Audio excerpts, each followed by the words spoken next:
fan. Hey, what it do? Oh, What's up? Good Friday. What's going on? It is a good Friday. Everybody, what's going on with all of you? Happy pre-Father's Day. Yes, that's right. Celebrate those dads There this you go. weekend. Buy them a present with their own money that they don't really want. Go get them, dads. Wait, what if the present is purchased with the wife's money? No, there you go. Then make Look it at you sexist then make pig. it expensive. It's always got to be the dad's money? Didn't you once say that's what you wanted for Father's Day was don't spend any money? Yes. Yeah. That's what I want every year. It's the best present you can get. That's right. No, happy Father's Day to all the dads, Yeah, we don't all the want gifts. stepdads, all that. Yeah. Men just buy their own stuff. There you go. We don't I don't know. I don't know any man that loves to be showered with gifts. Oh, I do. You do? Oh, yeah. That exists? That exists. That 100% exists. But it's a weird existence. But yeah, there's definitely I don't those. get that. It's definitely those that are out there. Yeah, I always feel a little weird on like Father's Day. Like I don't need a day. Like it's Yeah. Yeah, we don't. I don't need a day. Mothers need a day. Sure, moms want that recognition. Well, but they deserve it. Yeah, well, Fathers don't really. what if you play both? Do I get a Mother's Day as well? Because I was I you're did not double a I did mom. double duty. Nah, you're not a mom. I'm not a mom? You can't claim to be a mom. You have no teats. I don't have the power teats. But hey, I was school shopping. I didn't have a choice, man. I was out there getting it done. Well, that can be a dad thing. Yeah. Oh, it's not. It's not a dad thing. If you ever want to know being a single dad, you ever want to see true awkwardness, take your little daughter clothes shopping sometime, and you just realize you need to farm that out to an aunt or like a sassy neighbor or something, because the last thing your 10-year-old daughter wants is you cruising around Forever 21 with her. You look like a pedo out there. It's a bad look. It really is. Well, all I'm saying is most men they can't come close to being a mom. You just No, what do they say? A good dad is an average mom. At best. Yeah. At best. Come on, man. Moms are special. Dad's like, didn't I take you to Little League when you were 8? Yeah, what do you want from me? But Dad's Day, I guess, is cool. Sure. Either way. Happy Father's Day to you out there. And, I don't know. Take a lap, high five somebody, give yourself a Barry Horowitz on the back, whatever you got going on. Hey, now, guys, Buckley is out today because he's being snipped. Yeah. He's not going to have any more kids. With his or at least with his scrot mullet that he's got going on. He doesn't want any more kids. Yeah. And you got to be careful, though, because for a while, you're still potent. Yep. So, we had a guy here at work. Yeah, people make snipped, mistakes. And then they had a baby. Yeah. And then, of course, if you're like, who is it? Cromartie. What was his first name? Antonio Cromartie, who lied about getting a vasectomy because he had like 4 kids afterwards. Yeah, that's just when you tell the missus, oh, no, and by missus, I mean all your mistresses. No, I've been snipped. Oh, it's a miracle. I had another kid. Hey, Antonio, you might want to go get that checked again, buddy. He had like 3 or 4 kids after claiming to have a vasectomy. So in for Buckley is the great. Yes. And I mean the great Jordan Schultz. Schultzy. What's up, buddy? What's up, guys? Happy Friday. I really hope you're saying that seriously because it sounds tongue-in-cheek, and I'm like blushing but almost embarrassed. I appreciate you.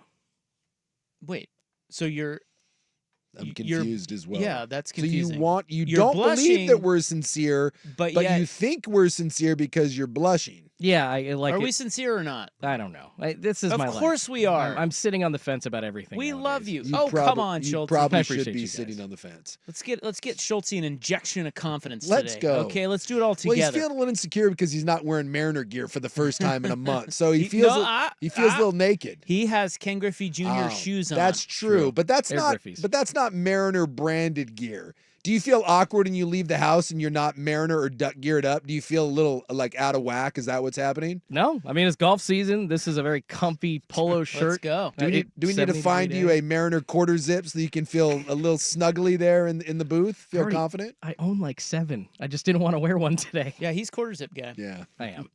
Athleisure wears the best. We wanted Schultz to put together a short list of his grievances that we often love to hear about. The list of arch nemesis that Schultz has out there and just grudges on random things, it's fascinating. I always thought that his rage is what keeps his faux hawk up. There's a lot of repressed feelings and anger. I think that's how he gets that nice peak to the little high point. The Home Depot lady haircut that he's got going on over there. Everyone's got their thing. He's already cutting in on you. What? Chelsea. He's already cutting in on you. It's unbelievable. That's a good head of hair. What are you talking about? He's a damn bully. And you know what? Look, I'm sorry. How is that a bully? I'm sorry. You're being a bully. Nah. Be nice to Schultz. You go to Home Depot and you find a lady buying some wood for a project. She'll have that haircut. Oh, we're twins. We're twinning it. It'd be like, hey, you want to have a beer just to talk about our lives? That's right. I kind of am fascinated here. I told you, Schultz. You can come over and hang with my neighbors anytime you want. They're great people. Well, the thing I love about Schultz's grievances, because we all have things that bother us, right? Sure. Absolutely. His are excessive and overblown. Yeah.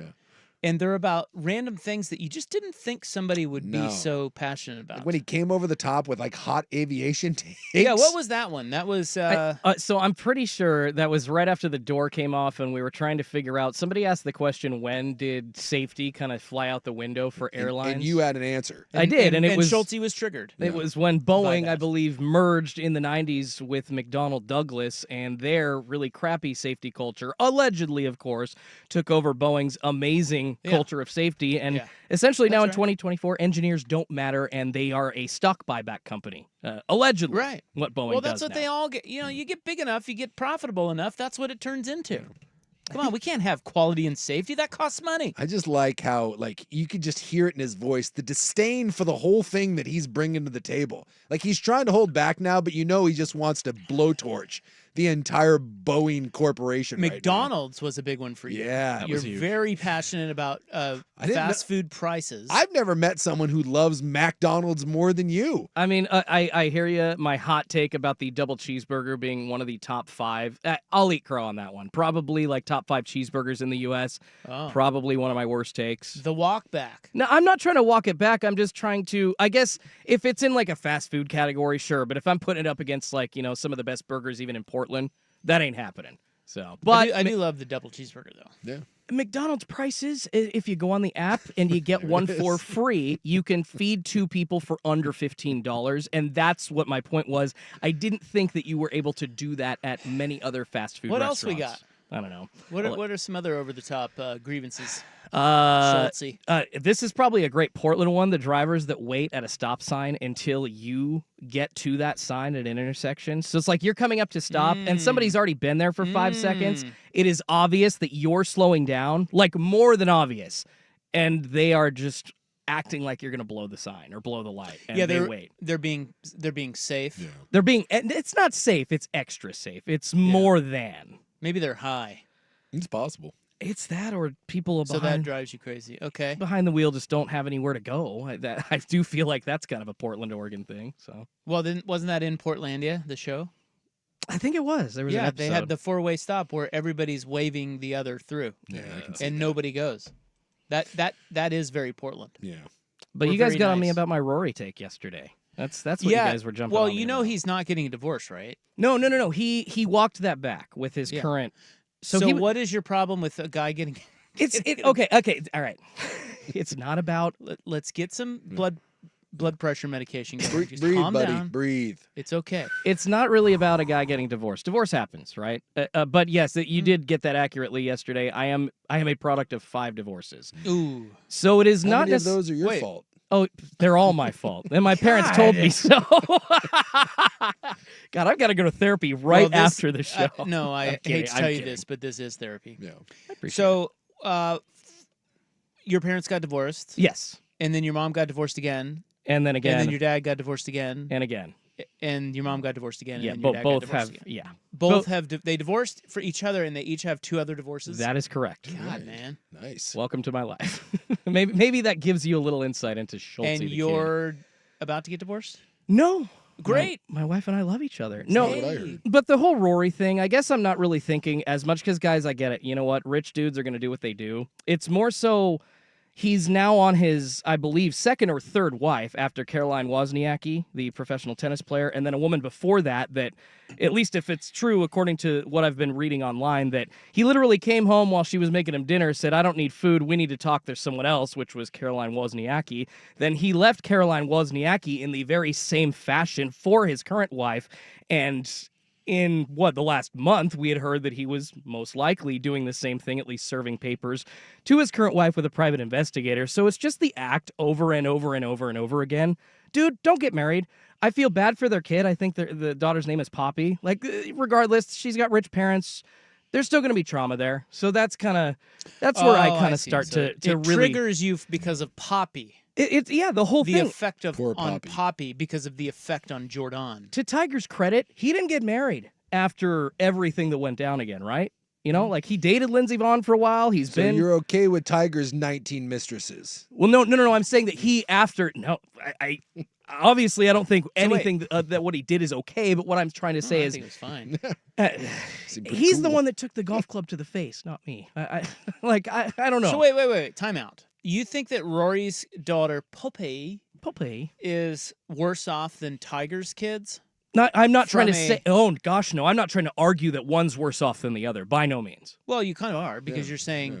No, I'm saying Rory. The way Rory has gone about his business has harmed. It will harm Poppy.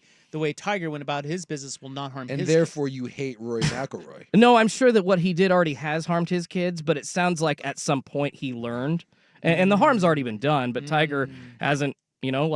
Decided to just live with somebody and then shtup another person, like it sounds like, allegedly, Rory McIlroy has a habit to do. Okay. And I get it. He's ruthless on the golf course, which means he's ruthless in his love life.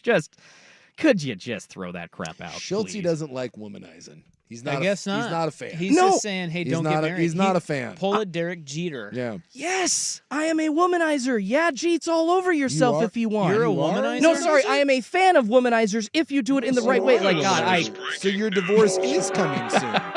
I said that completely How wrong. many pieces do you have going on? You're projected a little bit over on Rory. And I would like to point out that this is Rory's first wife.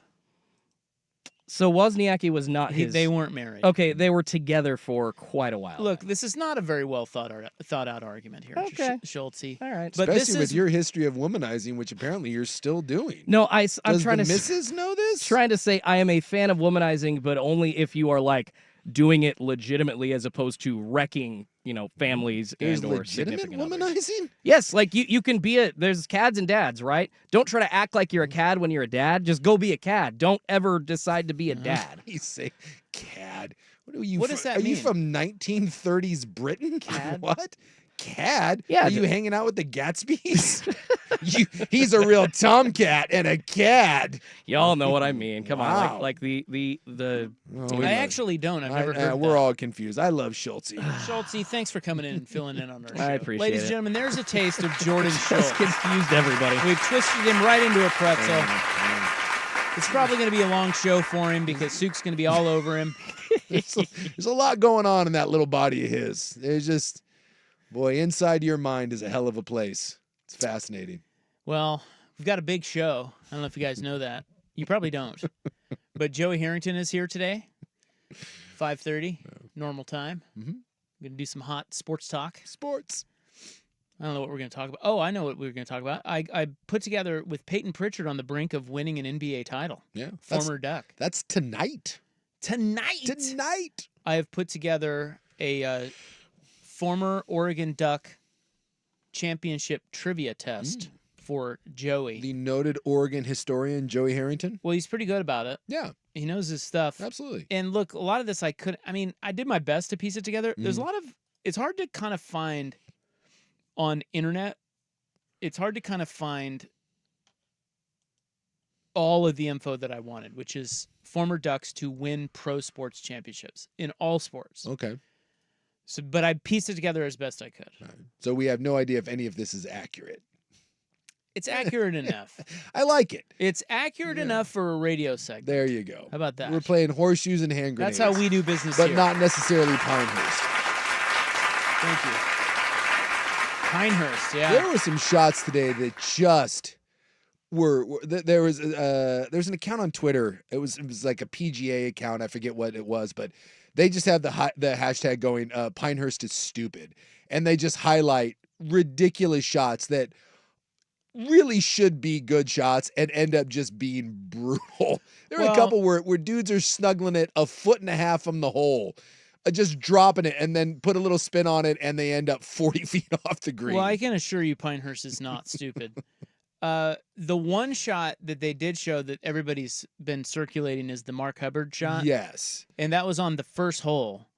And the reality is he had too much spin on the ball. And if he didn't have that much spin on the ball, it wouldn't have rolled off the green, because there is another. Look at you being a Pinehurst defense. You're defending it. I'm actually telling truths as opposed to trying to create a fake news narrative. Truth is you see it. Well, no, because the truth is, if you hit that ball without spin, like Victor Hovland did, it lands right next to the hole, which you can see the video of Victor Hovland hitting the exact same shot and it not spinning off the green. So, nice narrative there, whatever golf account you are. But Pinehurst is fantastic. It's kind of chewing them up, although they're hanging in there. The problem is going to be if it gets windy. It is not windy right now. Yeah. But if it gets windy over the weekend, it's going to kick some people right in the Buckleys. If it gets windy over the weekend, it will be absolute carnage because it's already really, really hard. Yeah. That said, there are several guys 3 under or better. As a matter of fact, your horsey is leading the way. Ludwig Oberg is 6 under. I will say my largest bet that I have to win. Now, if Ludwig pulls this off, top 10 and wins, it's a nice little payday for me. But my biggest bet was on Brooksy, and he's not having a good day. He's not having a good day. So I haven't checked on him lately, but last I checked, he double bogeyed somewhere. Yeah, I think he was at +1 or +2 last I saw. Yeah, keep scrolling. I think keep scrolling. I gotta go find what happened to Brooksy. But hey, big sports show. Okay, let's get the poll question in. Coming up next, it is 3:16 on the Fan. Yeah. The home of Dirt and Spray. I'm Dirt. I think when you look at the history of Oregon football and how they're built right now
something here. What do you got? Well, they just showed. We're watching the U.S. Open in here, and they showed Matthew Pavon and then Sergio Garcia back-to-back highlight shots, and they both had sleeves on. Now it's really hot there. Yeah. What did They're just pull What on. does that do? It just keeps the sun off your skin. Oh, it's only for sun. Yeah. Okay. They're really light, and they're pull-on sleeves. Yeah. So it's Yeah, just, they're not long sleeve shirts. They just have. But why would I just don't understand why somebody wears them? well, it's like if you've seen people, if you've ever been to any place that's really hot on the equator or Middle East, no one wears short sleeves and no one wears shorts because the sun on your skin is worse. So they're just, it's like I just think it would be hot. Yeah, I've had it like when I go fishing, like when I'm down in the islands or I'm down in Mexico, and it's 90 degrees, you do not want to be wearing a tank top. So you wear very breathable, lightweight clothing that just kind of it helps get the sweat off the skin, keeps you cool. Keeps you cool. I've never done it while golfing, but it's the same principle. Okay. But yeah, you just see they do the pull-on sleeves. That and someone's probably sponsoring them. Seems kind of dumb, but all right. Well, you could just get a long sleeve flowy shirt, but again, my guess is there's some sunscreen. Sort of, well, a lot of guys don't like sunscreen because the sweat factor like gets in your eyes or it's on your hands, and you'd have to have someone rub you down with it. I'll tell you who needs sleeves. Tiger. I bet you he's got himself a dude. He's sweating bullets out there. And that may be the other thing too, is it keeps you from having your hands all wet. Keeps the sweat off you. Yeah, he's a sweaty mess. But the golfer tan is always a fun. Yeah. Oh, they all have it. Well, and especially a lot of like golf bros locally. Where I'm from, we call that the farmer's tan. Farmer's tan. Yeah. But here, not a lot of farmers, so you get the golfer tan. Because look, a lot of the golf bros too aren't necessarily popping their tops all the time. What do you mean? So, like me, you mean? You ever been on a golf trip with someone and they take the shirt off? You're like, whoa. You're like my man. That is like Hellman's like underneath the shirt and then the arms. That's one of the things I love about Vegas is that we get to even that out. Yeah. It's like the only time of year we get to really even that out. Yeah. Did you see Scotty Scheffler, the back of his head? Because he got his hair cut. And that was just so white. It was weird. I forget who it was. Went high and tight. It was a Nike guy, but someone years ago won a major championship, and he took off his hat for the championship ceremony, and because he's bald, he's a bald guy. Stuart Sink. It was Stuart Sink, and go look up Stuart Sink. It is, and I was it the PGA or whatever he won? A PGA, yeah. When he took off that hat, I was like, you put that back on. Like that is you. Yeah, you would think he would. Like be self-conscious about it. But he wasn't. No, he didn't care at all. And it really was a weird. It is. Oh, awful. Sorry. He won the Open. He won the Open? He won the Open. It is so bad when he pops that top. I mean, this, as a bald man, I don't wear a lot of hats anyways. I don't own it. If you're bald, just own being bald. But especially if I'm golfing and it is really hot, you got to alternate. You got to go like 3 holes on, 1 hole off, take it off to get some sun up there. Otherwise, you end up with the Stuart Sink because it is an all-timer. It might be the worst tan line in the history of human beings because from his ears down is like a golden brown, and then up top it's like pork. It's just awful.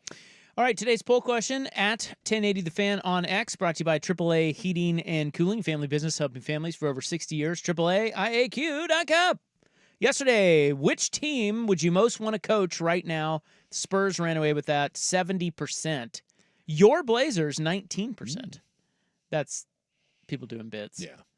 And then Suns. Suns. I just love the Blazers. 7%. Lakers, 4%. Look at Lakers at 4%. Yeah. Well, I think a lot of people are starting to kind of come around to the idea that franchise isn't as well run as people originally thought. And the Hurley thing isn't helping. He's out there talking, and it's a weird situation. Today's question, who is the GOAT of all GOATs?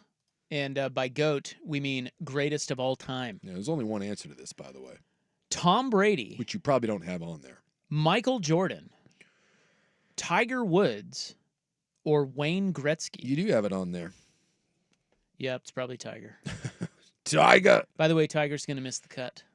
Yeah. Would you also see that DJ is going to miss the cut 3 of the last 4? Yeah. We talked about when some guys went to live, Well, he just cashed out. that they were going to shut it down, Yeah. and there was no one more obvious than Dustin Yeah, Johnson. and he'd probably even tell you that. He does not care. It is just give me my money, Yeah. and I'm gonna go do go do some other stuff, Well, including- good for him. including Gretzky's daughter. Who am I to judge Dustin Johnson and what he does with his life? Yeah, You know what I mean, bro? he's probably very happy. Yeah. He's not a very good golfer anymore, but DeChambeau, I thought DeChambeau would maybe do the same, but he hasn't, no, he's out there grinding. so that's, Kepka hasn't, but yeah. DJ was because some of the other guys, no offense to the Bubba Watsons of Well, the world. Phil. Phil. But he's old. Exactly. But like in their prime, DJ's really the one guy that you can point to that it's like you clearly just took the money and decided to not care anymore. But some of them talked about wanting to go over there because it was less pressure and the grind of it. He really he's taken that to another level. That dude's just out lamping somewhere with his hot wife and piles of money.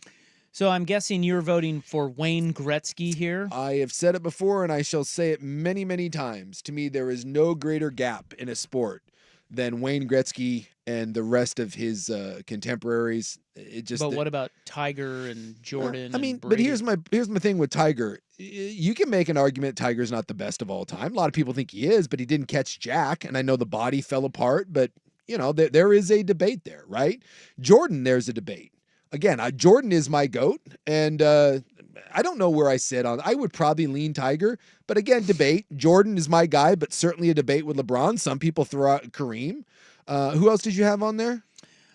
Well, Tom Brady. Yeah, Brady. The Braids. Well, and he's distanced himself, He's the but GOAT. he's the GOAT. But some people would say, quarterback. Some people would say he's not the best player of all time. He's the best quarterback of all time.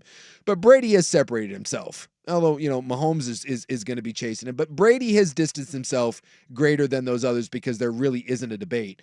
But the Wayne Gretzky thing, you can't even see the next guy behind him. There's the Grand Canyon between him and everyone else.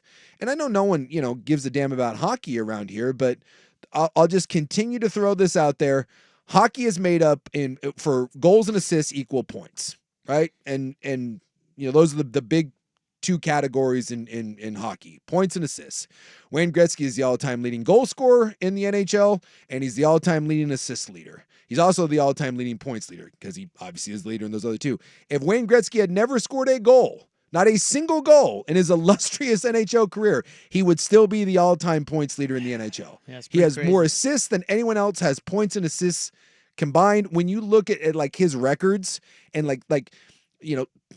just there is a bevy of them where you just like no one has there's like 3 players that have ever had like this amount of points in a season, 3 ever, and Gretzky's done it like 9 times. It's just 9 times. Yeah, it's just stupid. Well, he is his not winning records. right now. And he won't. It's Michael. Well, why not? Well, because again, it's hockey. Because it's hockey. Well, and he's older. And it was 1980s hockey. Again, no offense, but if Schulte, I'm guessing you've never seen or once thought about Wayne Gretzky. Like most people don't. No, I really the young hockey stuff for me was like Jaromir Jagr, and Mario Lemieux. So. Yeah. Well, you're gonna have to read about Wayne Gretzky, Schulte, because he was great. I'm waiting for the documentary. I'm sure there's been a couple of good ones already, but I'm surprised that we haven't seen like a Last Dance, similar kind of 6-part kind of documentary. For Is there Wayne one Gretzky. out there on Gretzky? I haven't seen that. No, not that I really If know there of. I mean, there may have done a 30 for 30, but again, this goes back to the old,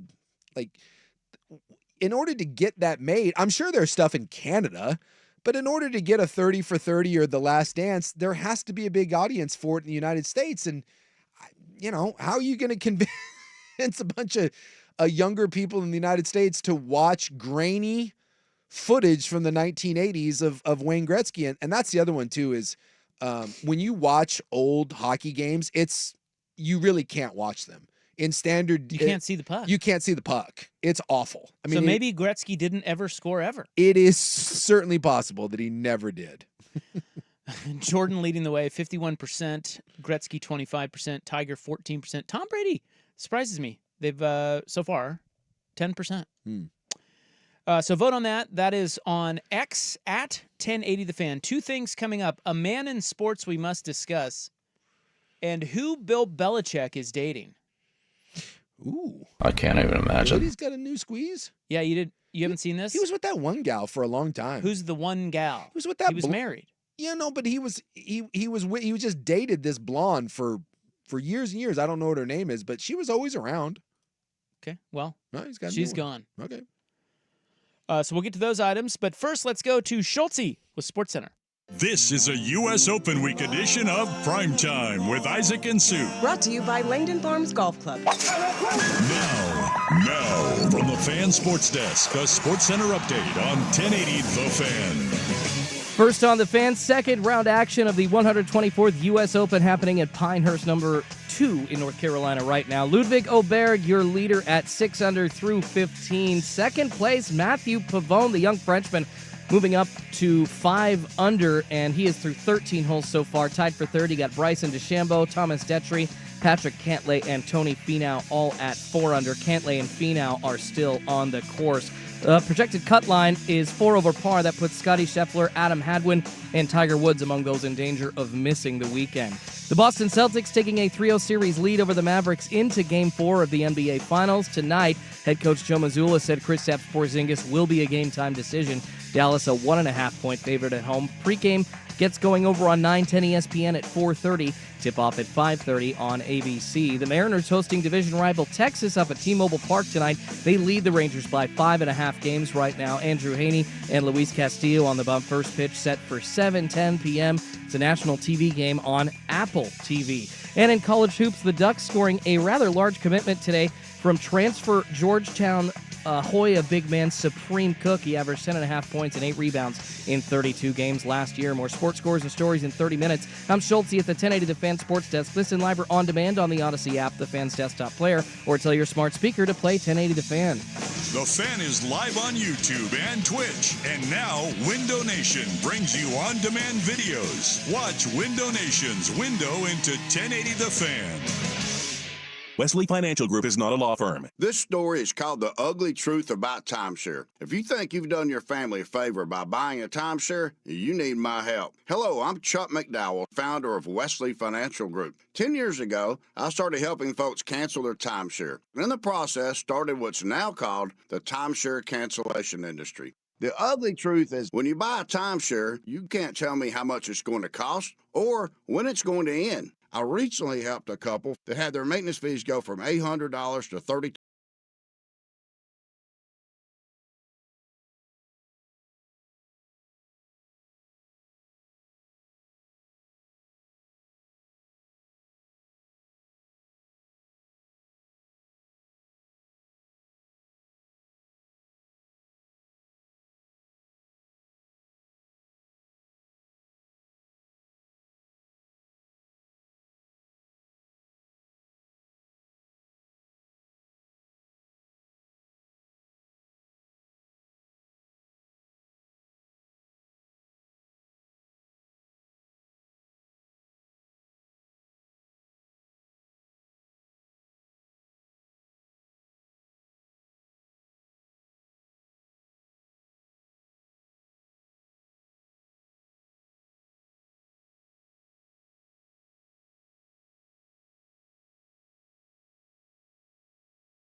Fan. Real quick, I found a couple things just to kind of illustrate Wayne Gretzky. Illustrate away. And someone did say they did a 30 for 30 on him. It was the very first one, but it wasn't really on him. It was on his move from Edmonton when they sold him to LA. I remember that. It wasn't about that. Wasn't about him. It was just about the trade. Kings. Yeah, it was a king's ransom because Edmonton was going bankrupt and they couldn't afford him. So imagine someone doing this in the NBA or Major League Baseball for home runs. So the 12 best seasons for assists in hockey history, Wayne Gretzky has 11 of them. Only Mario Lemieux. He's the only guy that's in there. And Mario Lemieux's best season, which is the 8th best season of all time, had 114. Gretzky had 163. So Gretzky owns the top 7 seasons. Only 10 times in NHL history has someone scored more than 70 goals in a season. Wayne Gretzky has 5 of them. So he has done something he's done it 5 times, and there's only 5 other players that have done it once in the history of the NHL. And then the other one was the points. So again, in the top, I'm looking here, 12 seasons in NHL history of points, Wayne Gretzky owns 11 of them as well. I mean, it's... So are you saying he was good? Is that what you're trying to say? It's just... Great little player. Oh, and here's the other one. Great little player. Only 4 times in the history of the NHL has someone scored more than 200 points. Would you care to guess how many times? 4. There you go. Only 4 times has it ever been done, and he has all awesome. 4 of them. I mean, it's just... That's why I said, like, his records compared to anyone else's, it was like when Babe Ruth played in baseball. Like, he has those kind of records that Babe Ruth would have more home runs than entire teams, the rest of Major League Baseball. It's like stuff like that, but Gretzky didn't do it like in the 40s. He did it in the 80s, and they still hold up to this day. And so it's just... That's why they call him the Great One. Yep. And one of, I think, only... So Jackie Robinson's number is retired across all of baseball. No one in football, right? I don't think no one in basketball. And so I think it's just 2. I think it's Jackie Robinson in baseball, and then there is no more 99 in the NHL. It's gone. So we've got game 4 tonight. Yes. Celtics Mavericks. Celtics are the balls. Well, look, Celtics are up 3-0, so I don't know if they sweep him, though. I could see Luka having a big night because everybody's all piling on him now. Everyone's just bagging on him. So, I love tonight that the ESPN headline was the biggest game of Luka's career. I'm like, oh, for God's sakes. Well, I do think... Please stop the hyperbole. Yeah, that is hyperbolic. Yeah. But I do think it is a big game for him in a sense that, he has always shown that when he gets criticized or when he's in the narrative, the national narrative, and he's getting panned, he wakes up. Yeah. There's like this pissed off Luka that seems to exist. So maybe we'll get that tonight. But otherwise, look, the series is over. Yes. Celtics are going to win the title. And the man that I was wanting to at least briefly talk about that just never gets discussed that I think is an amazing story is Brad Stevens. Yeah. Because we were talking about Hurley making the transition and how not many people have been successful. Not only was Brad Stevens a successful coach, but he has now given way and is kind of the architect of this whole thing and just has quietly sat up there and built. Like I don't think there's any more dynasties in basketball. It's just not set up that way. It's hard to keep teams together, and this Boston team, some of the pieces are going to get broken up. But dude, he has put something together here that has been very good for a while and seemingly on paper going forward is going to be a force to be reckoned with. And he doesn't get a lot of credit for it. No, he doesn't get talked about a lot, maybe because he's quiet, but also he wasn't the one who brought in Jason Tatum and Jaylen Brown. Yeah, he was the coach. So, you could say, well, the question I was going to ask is how many college basketball coaches could just roll into the NBA and build a title team? Not many. I think that's being underlooked. Yeah. Is that a word? Underlooked? Overlooked. I think that's being you undervalued. Side looked. Yeah, whatever look you want. Yeah, I think that's being undervalued what Brad Stevens has done. Now you could say because he made the Kristaps deal. He brought in Drew Holiday. Yeah. and he made the trade for White. And I was reading a Wall Street Journal article that was talking. Did I just say Wall Street Journal? Hey, you know what? When I look under something and then I find the journal there, I like to read it. God. The Wall Street Journal did a piece on the smartest move that the Celtics made was not trading Jaylen Brown. Yeah. Because remember, Jaylen Brown was a little unhappy, and it was like, maybe we should break him up. And people were saying, do you really want to give Jaylen Brown this big contract? Because, you know, there was a whole narrative that these two could not exist together, that it just wasn't going to work, and they held fast. He did not trade Jaylen Brown. Nope. And so you could say, if I gave Joe Cronin Jaylen Brown and Jason Tatum, perhaps he's capable of building a title team. That's fair to say. You got your two stars there, build around that. But I remember Kevin Pritchard being in here when we were back in the day. We were interviewing him about all the Greg Oden draft noise and all that. Remember what he said about building a championship team? He said, we've got the cake, we've got the pillars, but the icing is actually the hardest part. Sure. Well, putting the pieces around the pillars. Well, and this is what's going to happen with like Dallas. I mean, Dallas has their Kyrie and they have their Luka, but when you look at this, it's not enough. And by the way, it wasn't enough in Boston. We forget, because now Boston's going to get crowned, and people are talking about Boston as this all-time team, and they're only the fourth team since the turn of the century here to win 80 games over the course of the playoffs, and they're only and the regular season they're only going to lose 2 playoff games basically, and they're in this rarefied air. But God, 4 weeks ago we were talking about Boston, like, Boston hasn't proven anything. So give him some credit for, like you said, finding the icing that goes with this cake to get Boston over the top. And by the way, including finding a head coach, losing that head coach because he was stooping executives, and then putting in Mazzulla, who, while is a psychopath and weird, apparently presses all the right buttons. Yeah, it's all about fit. And, it's interesting with Kristaps, he didn't fit in Dallas, but he fits in Boston, and Brad Stevens should be given credit for finding guys that fit and work together. I mean, this team plays so well together. It is so unselfish. It is really good team basketball, and it's really refreshing. The whole Dynasty thing, I think it's weird I think we think this about every team that wins a title anywhere. We're like, how many are they going to win? Because we just saw them win one. It's like recency bias. Like, they can't be stopped. Well, Boston, if there's any team that maybe I would bet wouldn't be a dynasty, it'd probably be this one.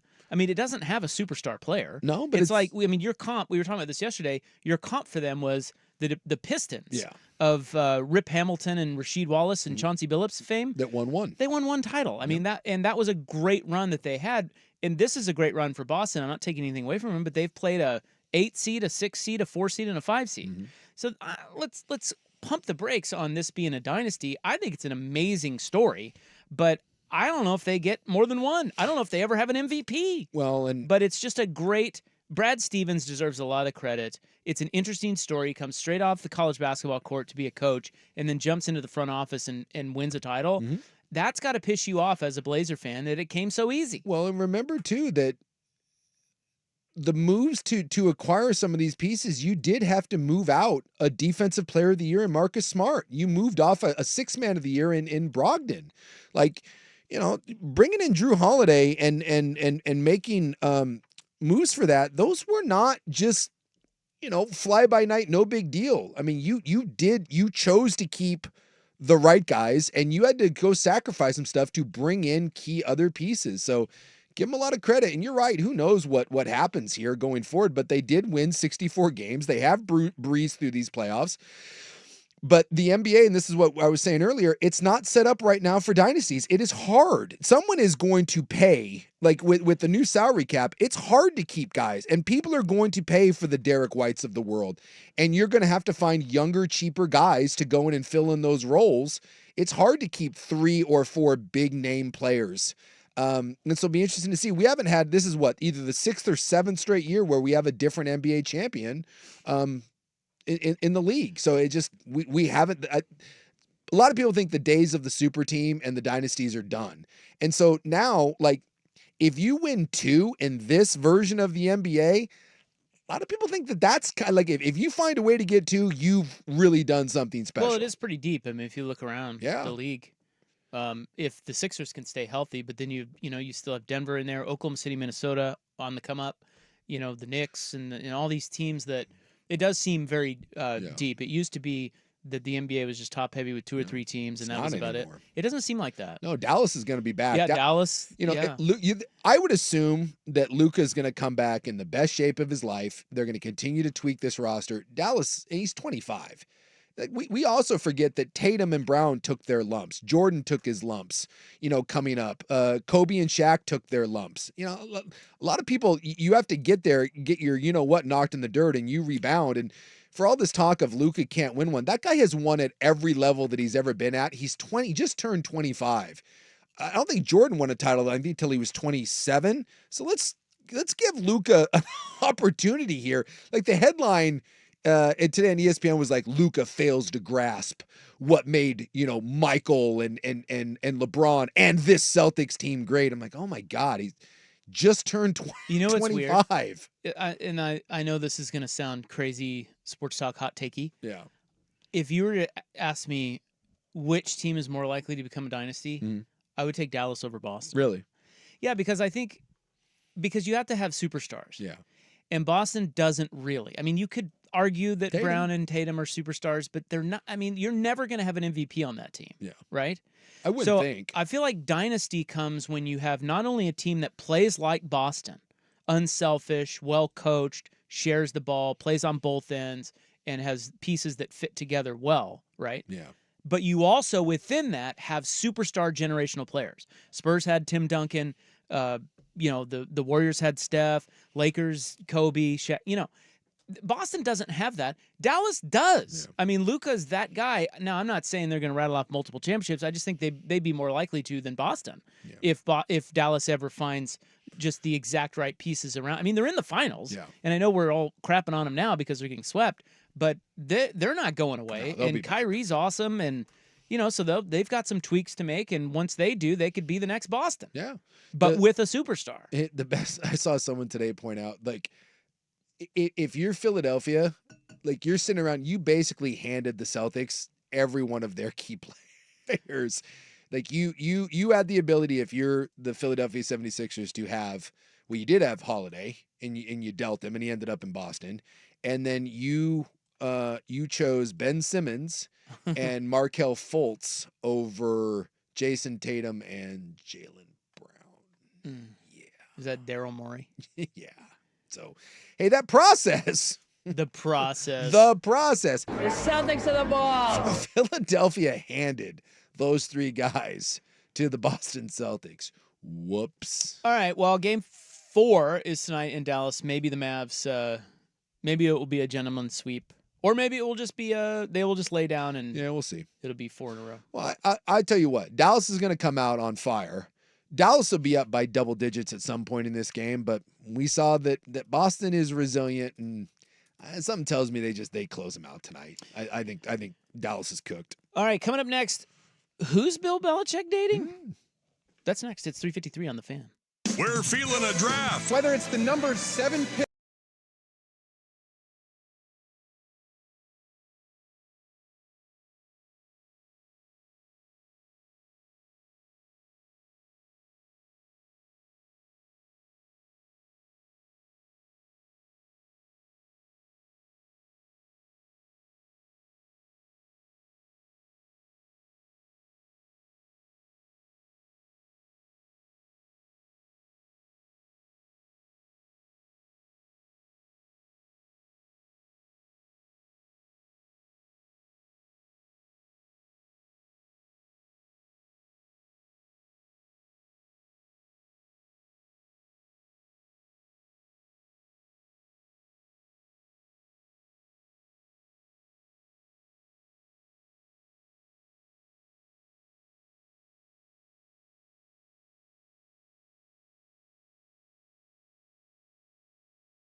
right, well, it looks like round 2 at the U.S. Open is almost in the books. Top of the leaderboard is Oberg and Pavon at 5 under.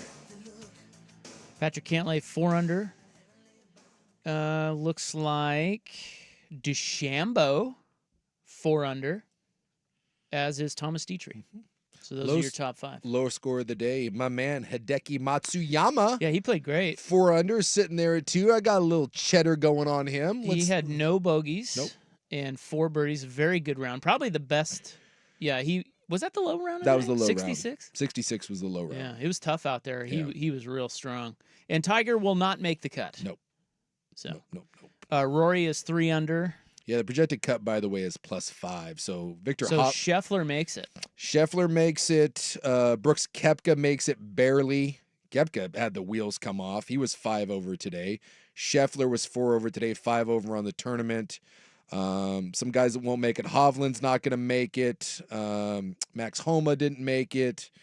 I'm looking at the other. Phil Mickelson, Dustin Johnson. Yep. Not going. Ricky Fowler, we talked about that. Fowler was at +7. He's going home. Zalatoris going home. Yeah, some of the Cam Davis. So just there you go. Some of those guys. Okay, coming up next, we're going to tell you who Bill Belichick is dating. Now, Belichick is 74, I think. Hold on, let me look that up. He's in his 70s. I know that. 72. Okay. How old do you think she is? The fact that you're talking about this, I'm going to say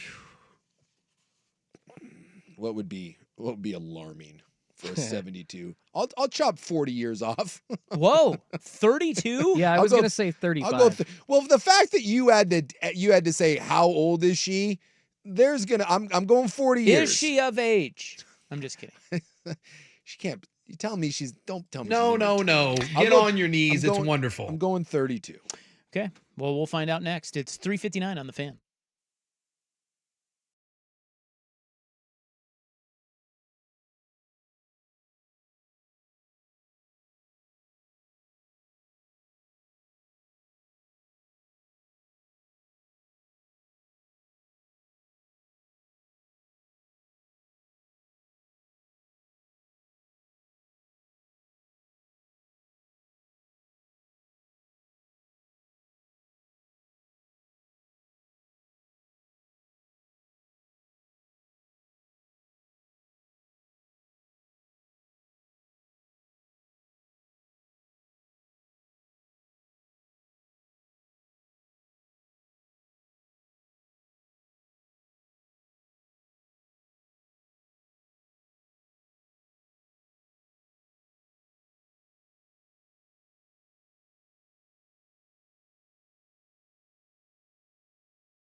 on to the hot Bill Belichick news, and it is hot.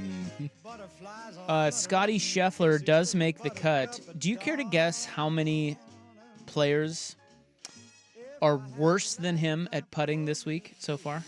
I'm guessing not many.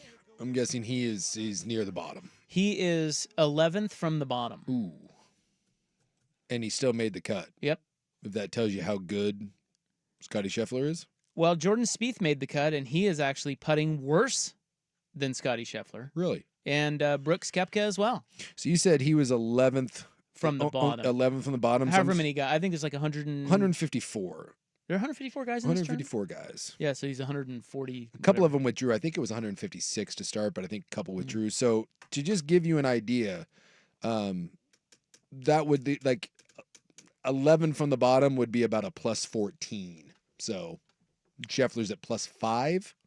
Oh, yeah. That just so that just it's classic Scheffler. It's like he's tee to green, he's really good. Yeah. But out here he is not putting this week. No. He's missing everything, and but he still made the cut. Yeah. They said at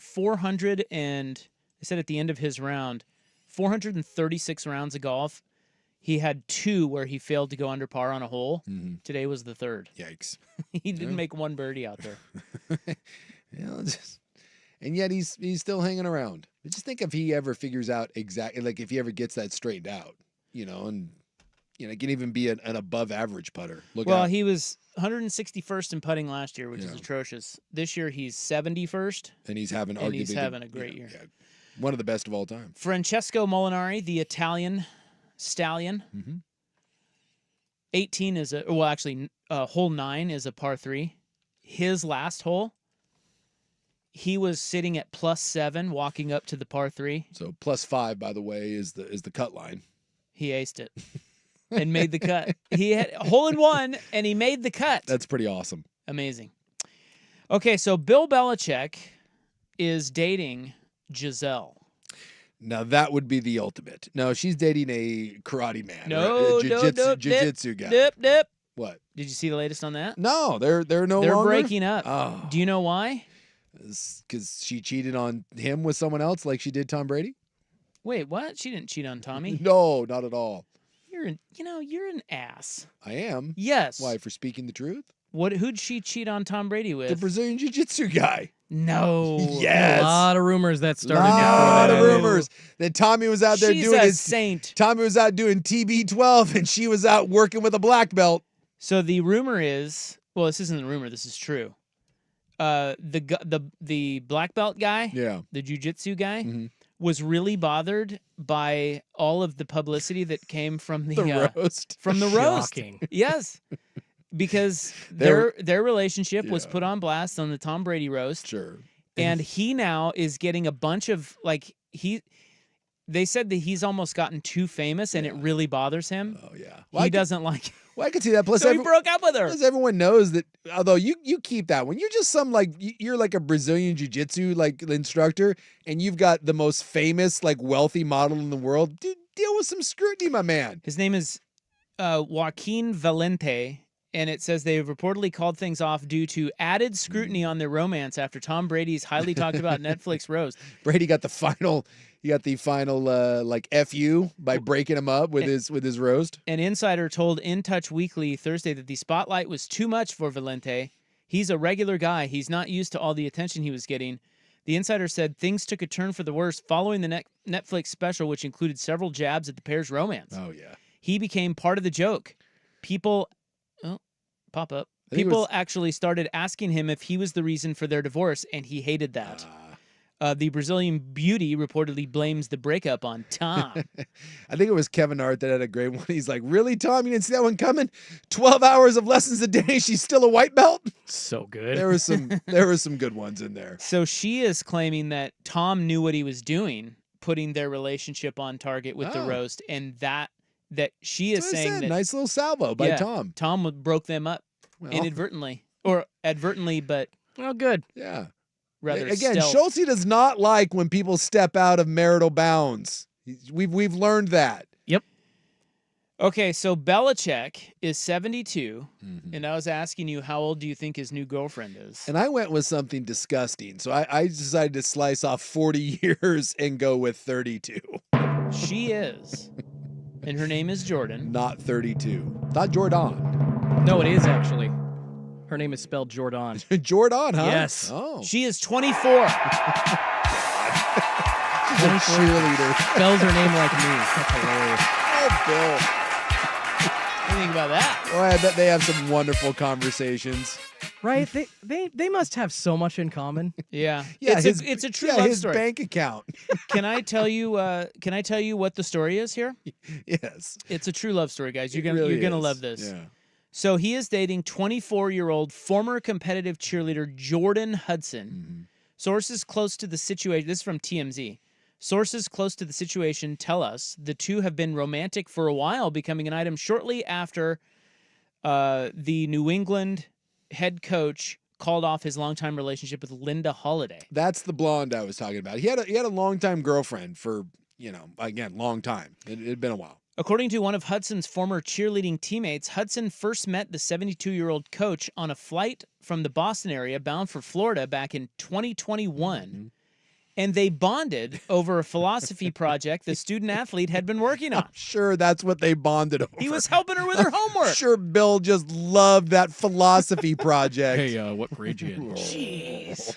We're told they swapped contact information after landing and stayed friendly through the ensuing months, discussing her schoolwork and the X's and O's of her cheerleading routines. It's so pathetic. I love it. I love when It's a lot of information. I love when media members, this is like the equivalent of when we have to try to pretend that like the Lakers are interested in the athleticism of Bronny James. Hey, they worked him out today. I'm sure that Miss Hudson worked out Bill too. I can't even imagine. Over her schoolwork. One source says, though, that soon after Belichick split with Holiday, which we're told privately took place during the 2022 season, they became more than just friends. The two kept things on the down low, only briefly being spotted here and there, but our sources say Hudson quickly supported Belichick at his games at Gillette Stadium throughout the 2022 and 2023 seasons. And Bill supported her by paying all of her bills. But just recently, they decided to become more public with things.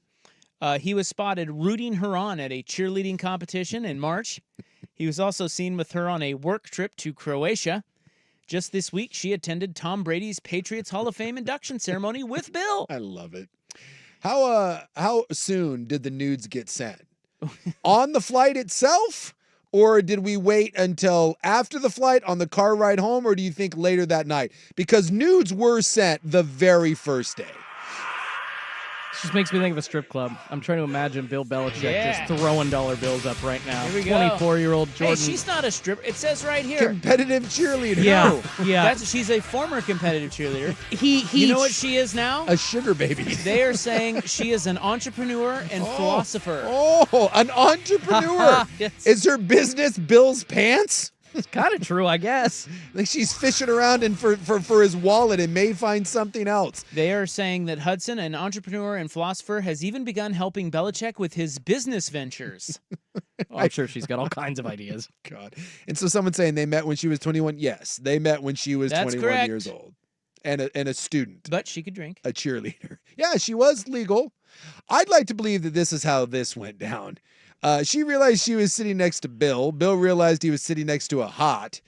And she did the old, hold on, let me show you a picture of my cat. And then as she was oops! How did that get on there? Oh, sorry.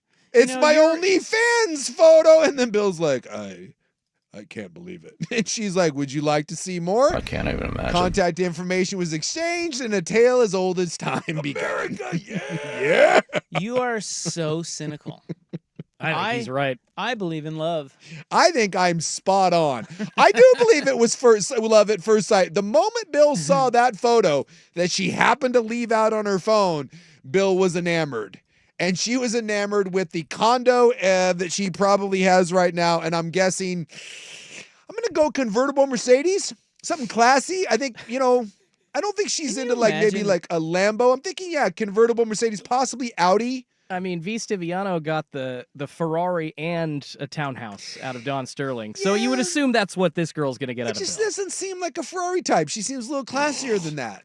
The Ferrari seems a little trashy. I think for the competitive ex-cheerleader, I think, it's got to keep it nice. She is a beautiful philosopher and entrepreneur. Entrepreneur. It really is. I'll tell you what. That business model that she has is way better than anything that I have ever come up with. You ain't kidding. And I guarantee she's worth more than me right now. I get Bill's broke off a little something. Can you imagine humping him? Right. I'm guessing she can. Oh, yes. I think you just count $100 bills. Oh, yeah. I think with every thrust, you just tell yourself, maybe not 100, maybe 1,000. Just with every weird, awkward, you're just 1,000, 2,000, 3,000, 4,000. Yeah, it's like counting sheep, I've always wondered when I would see like my name, somebody with it spelled as mine is in the news. I did not expect it would be Bill Belichick's 20+-year-old How do you feel? girlfriend. Weird. Nobody else I've met in my life or even really seen has spelled their name Jordon. Yeah, Jordan. And wow, what a first. Jordan Hudson is her name. Good for you. Money is a hell of a thing. Jordy Hudson. Well, so is love. It is. And I love when people have to cover stories and talk about their whirlwind romance. What? We have to pretend that there's love. But good for him, though. Oh yeah. I wonder if she'd last to lie to him and tell him like that he's got when he gets out of the shower, if she's like, "Oh, Bill, look at that!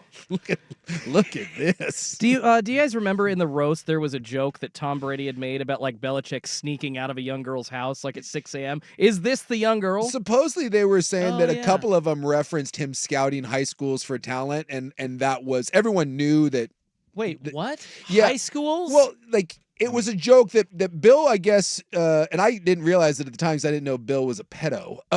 But God, I guess they were saying that Bill's one of his go-to insults was like Foxborough High or whatever. He'd be like, "Oh hell, the guys down at Foxborough High could make that play," and he would always reference high schools like being better than the Patriots. And so Gronk and a couple other guys took shots saying that Bill was scouting talent down at the local high schools and that they were alluding to this now. Oh, okay. Well, so he wasn't doing that. No. But she's just very getting him super young. She's young, yeah. Now the question becomes, what's Robert Kraft's girlfriend?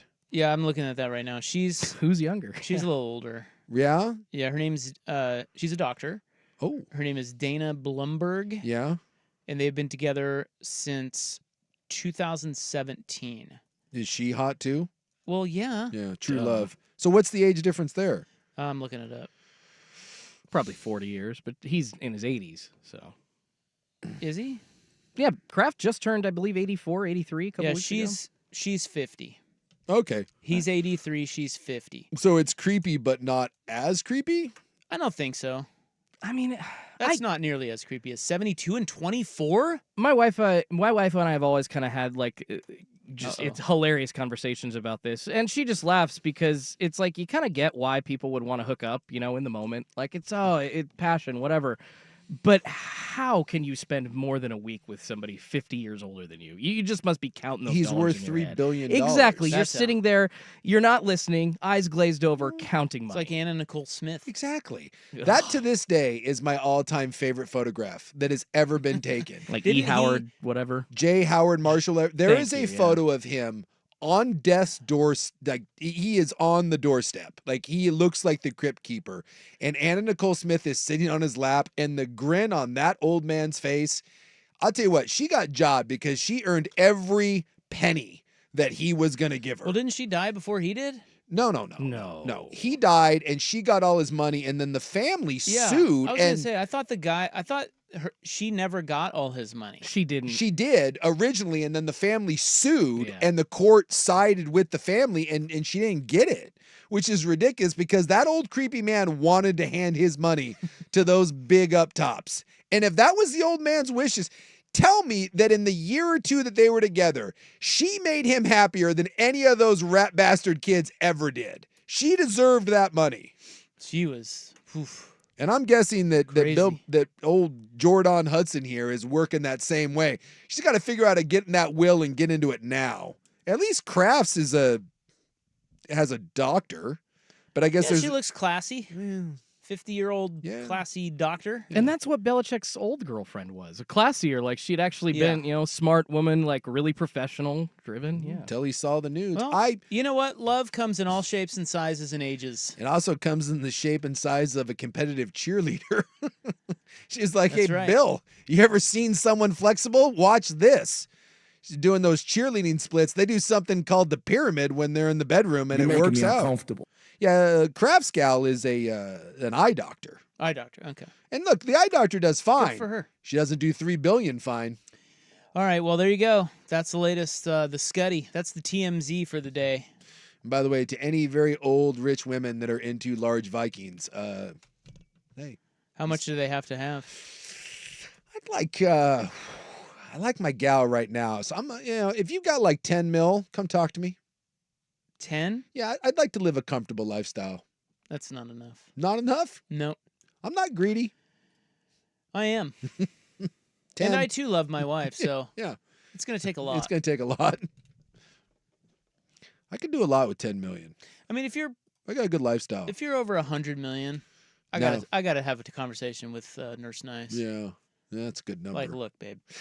Well, I mean, at 100 million, now you're talking private plane, and that conversation doesn't have to happen. I'm just gonna leave one day. Oh, I would never leave her. I would just tell her, look, here's the sitch. Here's the situation. We think. What I try to do is say, look, I got to go do this for a while, and then I'll be back. You know what that is? That's a business decision. But I don't think she'd go for that. No. Plane? Well, it's basically like reverse indecent proposal. Yeah. Same sort of thing. And I'm down. Yeah. I just Dude, hope she is that body too. is meant to be shared with old women. That's right. Can't keep this covered. All right. Well, no more on that. God forbid. Someone's saying Kraft's actually worth $11 billion. That's how you get eye doctor money. Dan Hurley staying at UConn. Why? He spills the beans. Next on The Fan.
And in the news momentarily, I was reading through these Dan Hurley quotes on why he stayed at UConn.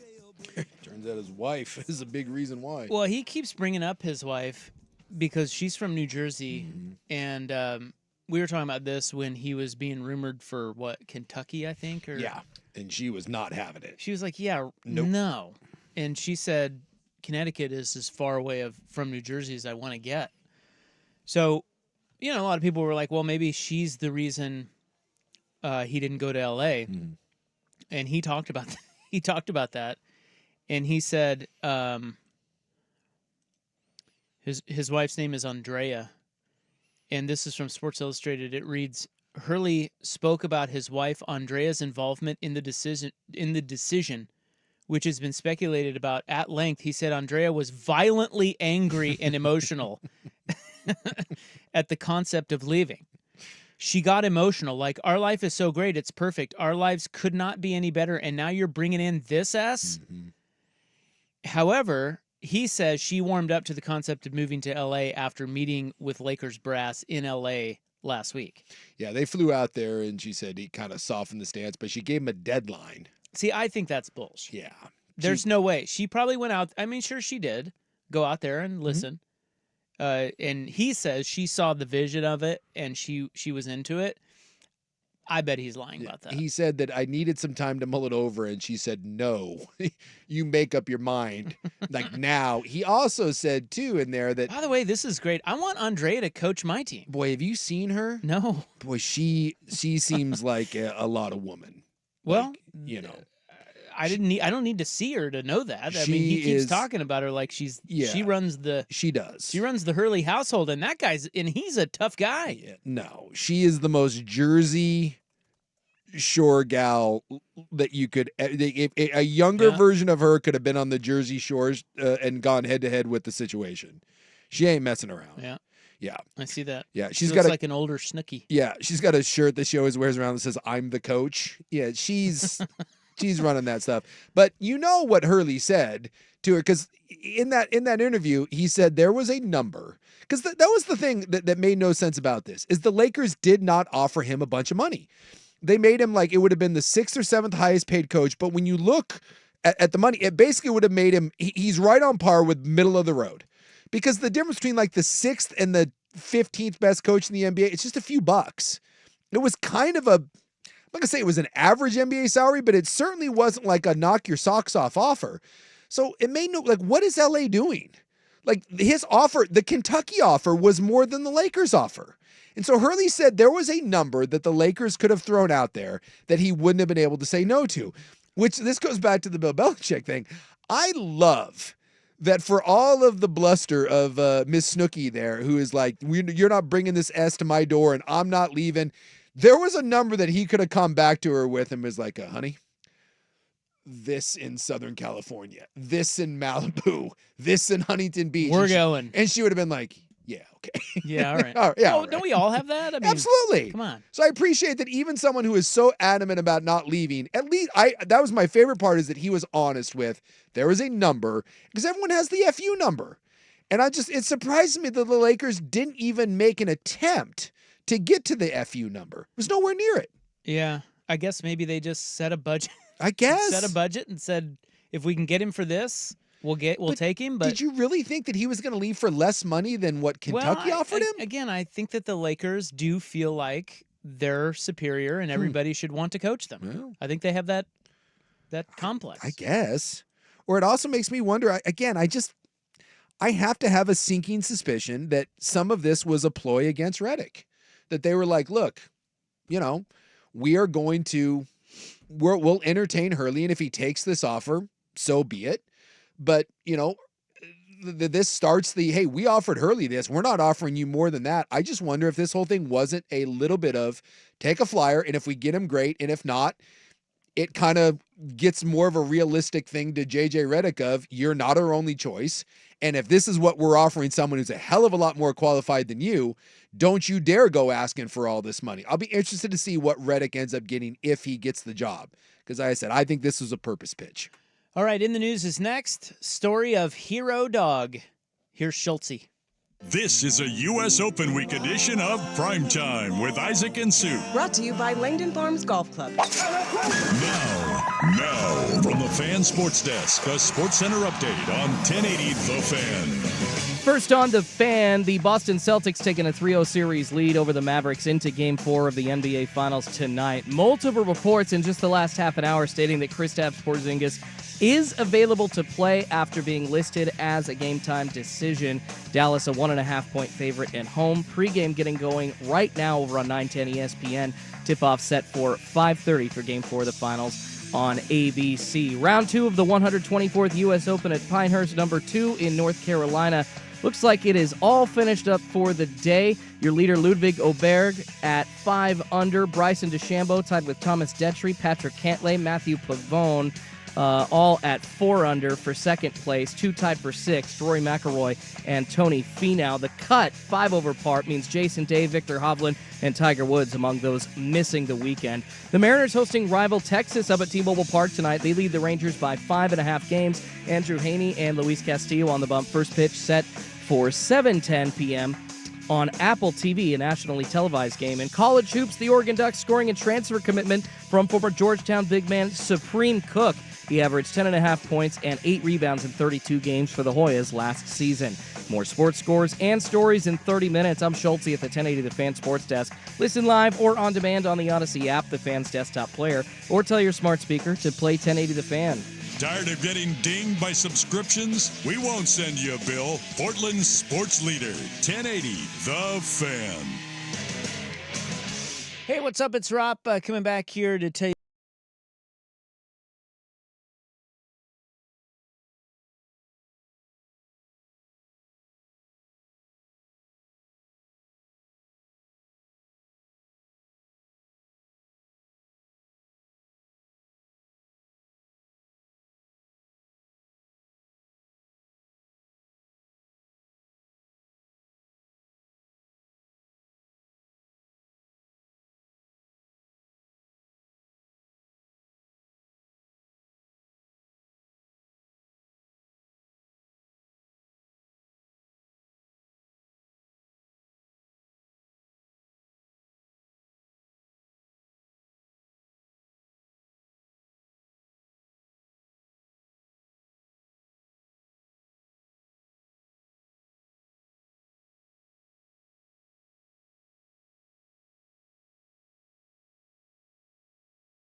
Round 2 of the U.S. Open in the books. Ludwig Oberg and Matthew Pavon are your leaders at 5 under. It is June 14, 2024. It's time now for In the News. I'm your Know the Newsman. Hello. Thank you. Thank you so much. Please be seated, America. Today is Flag Day, Jason. I was Did you know that? wished a happy Flag Day today. By whom? One of my neighbors threw me for a loop. Really? I thought he was doing bits. Yeah, flags! It's like, what? I feel like you live in the perfect part of this area that would have other people that know about Flag Day religiously. I gave a, huh? And he goes, it's Flag Day. And I was like, oh. And he's like, best day. And I was like, oh. And then he had a big flag hanging up. Is it really the best day? I think he was a little thrown that, one, I didn't know that it was Flag Day, and then I seemed less than enthused that it was Flag Day. So Flag Day, I'm going to ask a stupid question. Yeah. Is it only for the American flag? I don't think so. Yeah, I thought it was an international code. Yeah, I think Flag Day is just, just celebrate flags. Got my Native American tribal flag, like fly that high and proud. But I honestly don't know if Flag Day here is just an American day. Yeah, it's just for it celebrates the history of the U.S. flag. Okay. So you can only fly. I don't have a flag. I used to have a flag. Jerks. What about the gay pride flag? Can I celebrate that today, or is that? Well, yeah, it's the whole month, right? Is it Pride Month? Yeah, June is always Pride Month. I mean, aren't all the rainbow logos kind of the cue for you? That just I always see on social media everybody adjusts their normal logo to a pride flag themed logo. Honestly, it's Pride Month. I don't pay any attention. My buddy has a pretty good home gym. I worked out there during COVID, and he was a sailor. He was a Navy man, and it's cool. He has an American flag that flew over. God, now I'm spacing. Did it either flew over the World Trade Center or it flew over Pearl Harbor? One of those. He has a really. God, now it's going to drive me crazy. I can't. That's think of a cool flag. Yeah, he's got a really. They do it where they hang different flags and they give them to servicemen. They let them have them, and he did. It's an award for excellent service or whatever. And that's going to drive me crazy now that it's been a few years that I can't remember what that flew over. But anyway, well, obviously it meant a lot to you. Well, God, I've been hit in the head a lot. It's going to drive me crazy that I can't think about that. It is also National Bourbon Day. There you go. Yes. That should help your memory. That'll help my memory. Have a few of those. You guys got a favorite bourbon? I am a bourbon fiend. I'm a maker's mark. Oh, you're a fiend. fiend. It's my favorite liquor out of all the options. And I do love bourbon. Yeah. Maker's Mark guy. Yeah, like the daily drinker, Maker's Mark is fantastic. I go my daily drinker if I'm doing bourbon is Buffalo Trace. Yeah. Ooh. Look good bullet action too. Love me some bullet. But I drink more Irish whiskey or Scotch than I do bourbon. But if I make an old fashioned, like if I'm out at a bar and I go old fashioned, then I usually ask for Buffalo Trace. Got a little sweetness to it that I like. Have you seen the story of Blue the Whippet? No. The doggy? No. Not familiar with Blue the Whippet. Should I be? Well, you're about to be. I want to be. Blue. You're my boy, Blue. Is credited by rescue services with helping save his owner, Brandon Garrett, after his truck went off a remote road in a heavily wooded part of Oregon, close to the border of Idaho, on June 2nd. Garrett was driving with his 4 dogs when the vehicle plummeted at a curve in the road. One of the dogs, later identified as Blue, traveled 4 miles to the campsite where Garrett and the dogs had been. Oh, be damned. And he alerted a friend of Garrett's that something was wrong. How did they know that? Is this one of those where we're maybe... Well, look. We're putting some... That was my first thought. Yeah. And I'll let you decide. So basically what happens is he's got his dogs in the truck. Sure. He plummets down the ravine. Yeah. The truck is on its side. 3 of the dogs are injured. They all lived. Mm-hmm. All 4 dogs lived. 3 of them are injured and stayed there with, what was his name? Garrett. Yeah. This dog was not hurt. Bolted. And got out of there. And did show up back at the campsite. 4 miles. I mean, that's, Yeah. But it made it all the way back to the campsite. Okay. And I would imagine, it's not like the dog said, hey, you better come with me, like Lassie. Yeah. But I'm guessing the people saw the dog and were like, whoa, something's up. Yeah, why is that dog here? And nobody else is here. The other dogs aren't here. Mr. Garrett is not here. What is going on? Okay. So, I don't know. They just started searching for him, and they found his car. Okay, here's what I'm gonna say. Blue's a great dog, and I don't know about hero dog, but a very how about courageous? I don't want to say hero, but I'm gonna go courageous and a good boy. Isn't it a thing where dogs, if they freak out and they're scared, they run. Well, they're gonna run, but they're also gonna run where they know. I would assume, yes. But does he know the campground or? Yeah, see, I don't. That's the. I don't know. It's weird. It's like they're trying to insinuate that Blue's like, oh, I better go get help. No, the dog just got scared and ran where he knew. And they will return. So I've told the story. We rolled our car when I was in college coming back. We rolled our car, really bad wreck. Rolled it multiple times on a freeway, and the dog bolted. We thought the dog had died. It was at night, couldn't find the dog, thought maybe it was under the car, assumed that the dog was dead. And the dog came back. They came to pick up the wreckage of the car the next morning, and they found my dog sitting there at the wreckage. And I was like, oh my God, that's amazing. And I too was like, he came back to find me. I was like, what a great story. And the people at the pound said that often what happens is the dog gets scared, it runs off, and it will go back to the last place that it was. Yeah. So it found its way back to the wreck, or in this case, it found its way back to the campground. Right. I mean, I don't think that's unusual. I was told that it was not a heroic. I thought my dog, it was like this great loving moment. And I thought it was kind of crappy that the lady at the pound kind of crapped all over. It was like, no, she dog patted you on the head and said, you're so cute. Yeah.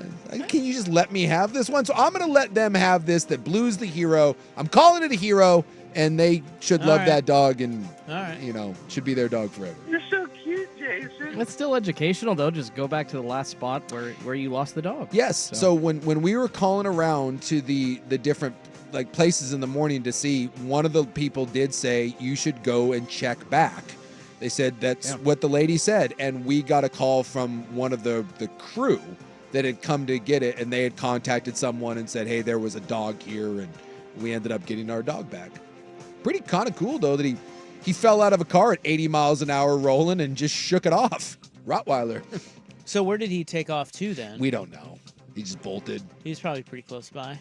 Yeah, I don't know. I mean, I stuck around for quite some time trying to find him. In fact, they made me eventually get in the ambulance and leave. I wanted to see, I needed to see him, and I wanted the car to be moved because I assumed he was under the car, and I needed to know. Yeah. And eventually they didn't let me. They're like, you got to go. And so, but that's brutal. I have no idea where he went, but he took off. He was nowhere around because I searched for the better part of an hour. But the next morning, he said he was just sitting there like, hey, what's up, guys? What's going on? Where are all my peeps? I'll tell you what, though, after that, being reunited with him, that was amazing. And he's had a little bit of a limp. He said he had a sore hip. The dog told you that? Well, the people say he's got a little bit of a limp, but they said they checked him out and nothing was broken or whatever, and he limped around for a couple days. And by the way, dogs are the best. My buddy's American flag right here. It flew above the USS Arizona on 9/11 in 2012 in Pearl Harbor. That is so it was one of the memorial flags that flew over Pearl Harbor on 9/11, and then he was able to get that, and it hangs in his garage. How did he get that? Again, he was a naval sailor, and they do that. They fly those flags on certain days above the USS Arizona, which is the museum there in Pearl Harbor. Yep. And I think through different, it's like an award for, when an achievement sort of thing. And he managed to get that one. And I know he's a very, very proud Navy man. And that's awesome that hangs in his garage. The sports bra goes French. The sports bra cannot be stopped. It really can't. No. That story next on The Fan. This is The Fan's Window into Sports, a view into today's top stories, brought to you by Window Nation, online at windownation.com. There's a chance he's day-to-day. Everything will just depend on what's in the best interest of his health, and we'll just go from there. So he's gotten a little bit better from today than he was yesterday. We just got to, continue to look at that. Kristaps Porzingis is going to play tonight. Yeah, they don't need him. Game 4. He'll be fine. They really don't need him, but they'll be all right. He said he'd die out there. Yeah. So. Well, he wants. You don't want to win. Maybe he'll die. You don't want to win a title sitting on the bench. He's a part of That's true. If you can play, you play. Even if you get out there ceremonially, you want to be out there. The Fans Window into Sports is brought to you by Window Nation. This month, get 50% off all windows, no interest for 5 years, plus a bonus 10% through June 30th. Call 866-90-NATION or visit windownation.com.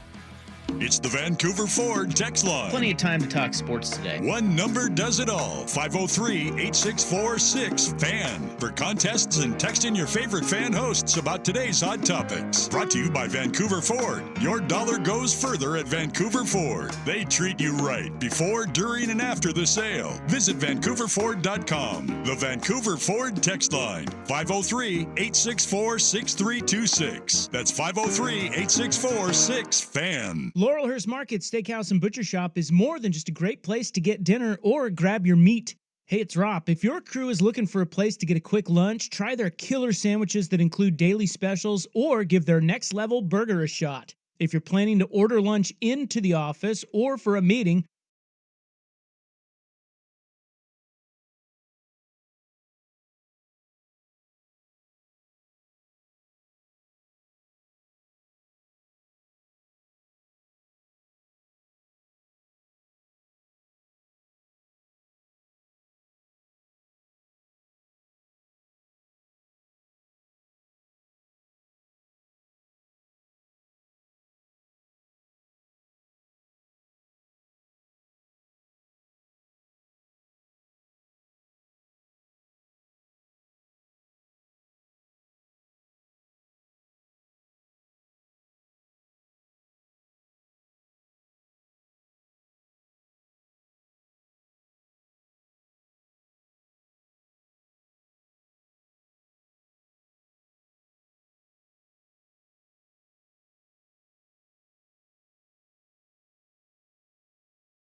all right, this is in the news for June 14, 2024. I was going to tell you about the sports bra.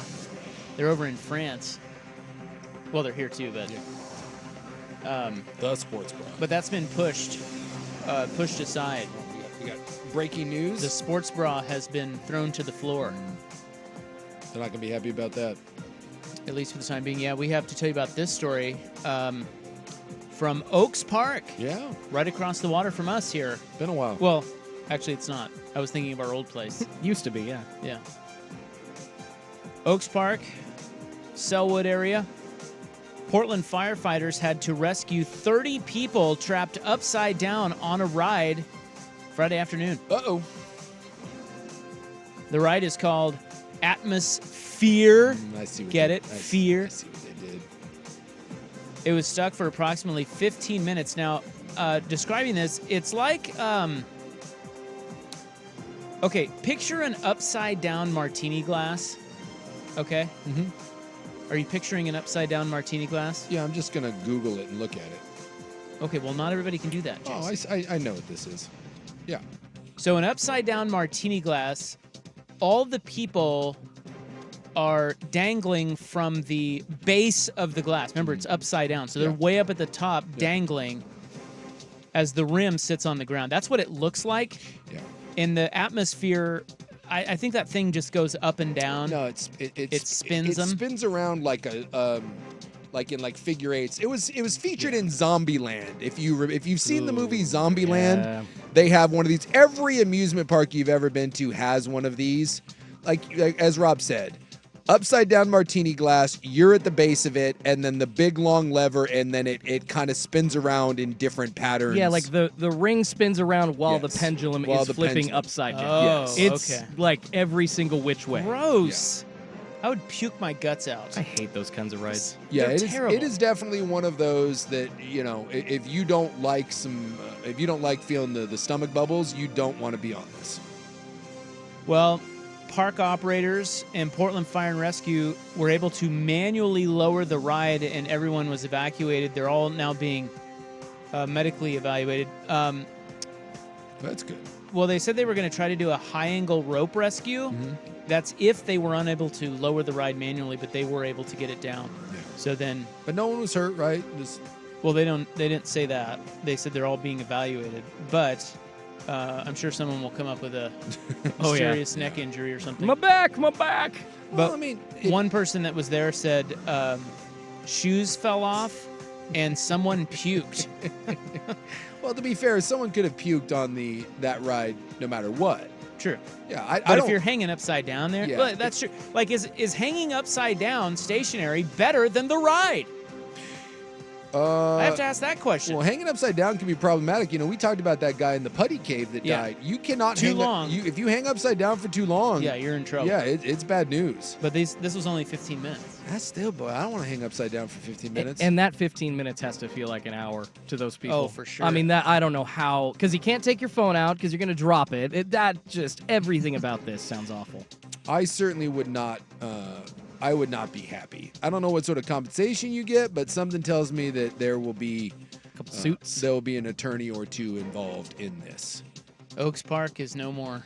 Well, I don't know. Look, I'm not here to take shots at Oaks Park, but I've said many a time that nothing in my life terrifies me more than the pop-up carnival. Now, Oaks is not a pop-up carnival. No. It's stationary. But let me say this.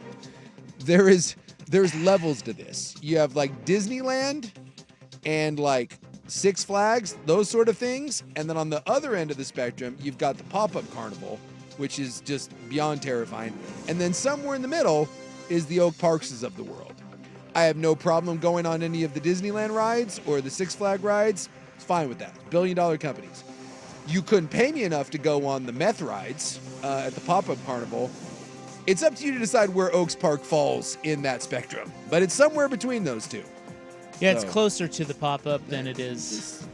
I mean, I'm not here to make that judgment. It looks like it. This ride was only 4 years old. It just replaced another one 4 years ago. So it's like, why people do that stuff, I don't really. I mean, do whatever they want. I don't care. But I just think it's a weird. It's just a weird. I don't know. I mean, I got on this. I don't like the sensations of any of it. Did you guys ever do like the swings at the fair, like the big spin, like No, where you're I all? hated them. But you know what I'm talking I about. hated the teacups. The teacups make you puke. The worst. I do feel like the swings even got like more dangerous as we've gotten older. Because when I was a kid, I don't feel like they went as high. But like, God, 3 years ago, right after COVID at a Rose Festival, I rode that thing and I was like, never again. I think I'm going to fly out. I like a good Gravitron. If I'm doing the bastard like fair rides, it's the Gravitron. I like that one. Is that the one where you spin really fast? Yeah, you just spin really fast. You can climb the walls and whatever. Yeah, G-forces keep you on the wall. Me and my idiot friends would bring like the super balls inside of it and just huck them around, and those were kind of fun. That's about the only thing that I'm willing to. What about the one that bungees you like way up in the air? Zero chance. No. Like it just shoots you into the air? Because there's too many of those videos of one of those things snapping. No. If somebody walked in and offered me $1 million, like had a cash bag of $1 million, $1 million, I'd be like, but you'd go. No, that would take some serious thought. That is so scary. Dude, $1 million? That's hard. You got maybe to 5. I need to look at the guy who's operating the ride. Dude, people do it for free all the time. And They're you're idiots. saying you wouldn't take $1 million? I need 5. You're not gonna die. I hate heights. I'm so scared of them. My odds are based on how many teeth the operator's missing. There's some sort of ratio, money to teeth ratio. We'll tie you up really tight over here, Mr. Sook. What if he has one tooth, but there's $1 million on his table? Cash. I'm gonna need a couple. I can't have old Chomper. I'm not getting on the ride with old Chomper there, ready to $1 push million. $1 million with one tooth. No, not doing that. You ever seen the videos of those things snapping? No. Yeah, I don't want to. It happens, and it happens more than you think. What are those called? I don't. Slingshots or whatever. Bungee Every crappy fair has them. Every single one. But they're usually pretty spendy. It's not even just fairs. Sometimes, like, I remember at Pier 39 in San Francisco, they just had one sitting there for a bit. Like, you could do, it was a lot lower, but yeah, they're just around. Yeah, yeah, people are saying it's the slingshot. What's the slingshot? The one you're talking about. Yeah, that's what it's called. Yeah, I just looked at it. Up, yeah. All right. Well, that's in the news. Hopefully everyone was okay. Yeah, it's the head story on KGW right now. Oh yeah, this is a big deal. Look at the kids there talking about it. Look at the bros. It's just stuck up there. That would suck. Look at them just hanging there. Oh my gosh. The amount of obscenities that would be coming out of my mouth. Yeah. Do you start singing? Like, No, do you get everybody? I'd be cursing. I'd be cursing at whoever brought me to the fair, whoever convinced me to go on that ride. I'd be cursing the meth head running it. It would be, boy. There'd be some deities that would be being cursed. I mean, I would be a problem. What do you think Oaks Park's central office looks like right now? Panic. Better Call Saul like you're calling Saul Goodman right now, and I mean right now. All right, in the news, June 14. Coming up next, the Hot 5 at 5, which you caught up on the U.S. Open, and Oregon basketball lands another transfer. It's 5 o'clock on The Fan. The increasing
Oregon Duck Championship trivia for him. Look at you.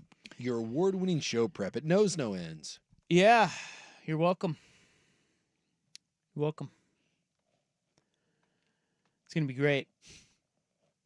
I don't know if it's accurate, but it's going to be great. It's close enough, as you've stated. It's hard to find a definitive list. You just kind of ran with it. You're like, Yeah, it's good enough. Horseshoes, hand grenades, and primetime trivia. Good enough for a segment. Look, we're not perfectionists here, right? We That's just, right.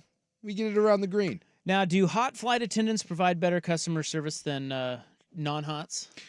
See, a shocking new study. Well, you know my theory on this. I find that in general, because everyone always wants the hot stewardess, we want the hot hairdresser, you want the hot checkout girl. It is my experience. I don't want the hot. No. I want the exact opposite. Whatever the polar opposite is, that's the one I'm looking for. If you want service, you don't want the 9. No. Find me the 2.5. That's the one. That's the lady. Or guy.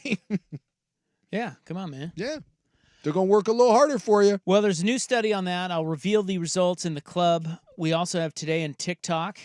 And if we have time, red wine in space. All right. Suddenly a lot to get to. But, and Joey at 5, did I mention Joey? Joey at 5:30. Yep. Big trivia. Yep. But right now, the Hot 5 at 5. Hot topics, hot opinions. Oh, golly, I'm hot today. And hot air.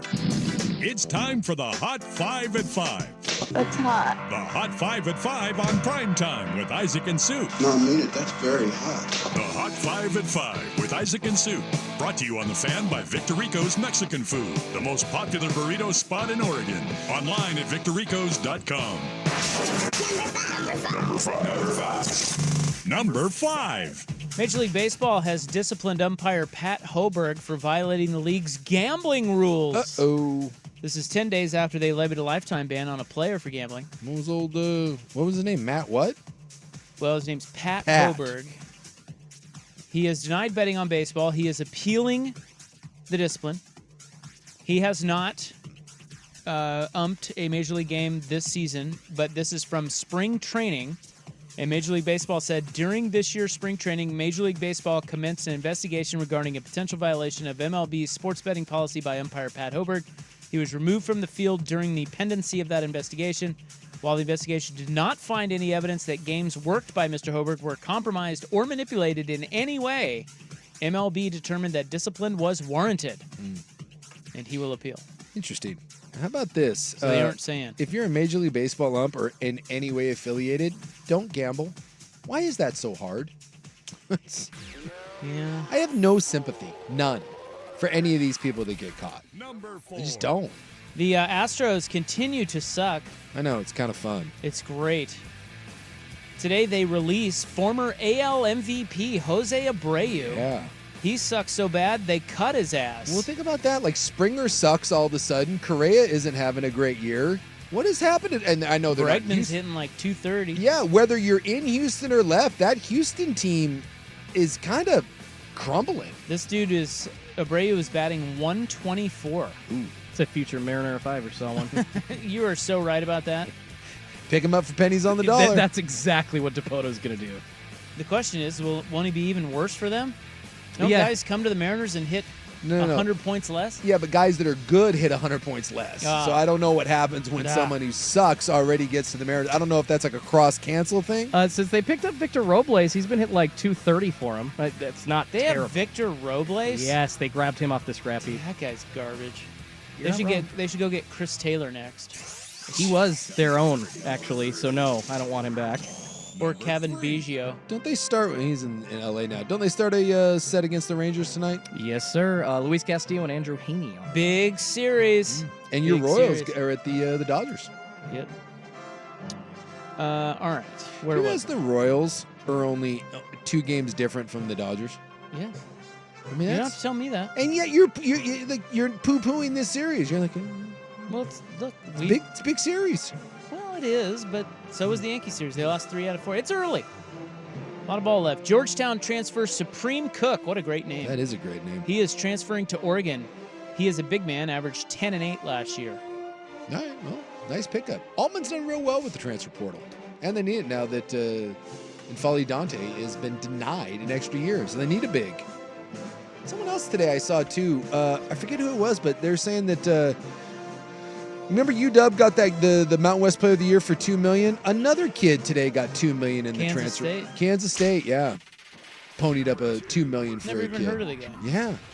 Hey, it's good to be a college transfer kid How right does now. Kansas State pony up $2 million? I don't know. That's why I was at Kansas State. Some really old rich donor. Yes. It is Game 4 of the NBA Finals tonight. We've got Mavericks Celtics, if you didn't know. Boston up 3-0, looking to close it out, win a title. Boy, how disappointing is it that the NBA Finals and the Stanley Cup Finals are both just duds? Complete duds. Yeah. Just not a lot of juice in it at all. Not good. And even, like, I don't know anyone that's, like, this Boston. You would think Boston, a major market, it's, by the way, it'll be their 18th title, right? It'll be the most in NBA history. And I just think collectively, everyone's like, eh. No one outside of Boston really cares. No, it's really weird. You would think the national media normally would just be slobbering over the Celtics or the Balls, but it's not. More people are talking about Fat Luka and how much they hate him versus how great Boston is. And this is a great Boston team. The Celtics are the balls. They're going to tip at 5:30. Kristaps is going to play. Yeah, you go out there and limp around on that ankle. Which I still don't know what's wrong with it. Some sort of mysterious tendon problem. Let's do it.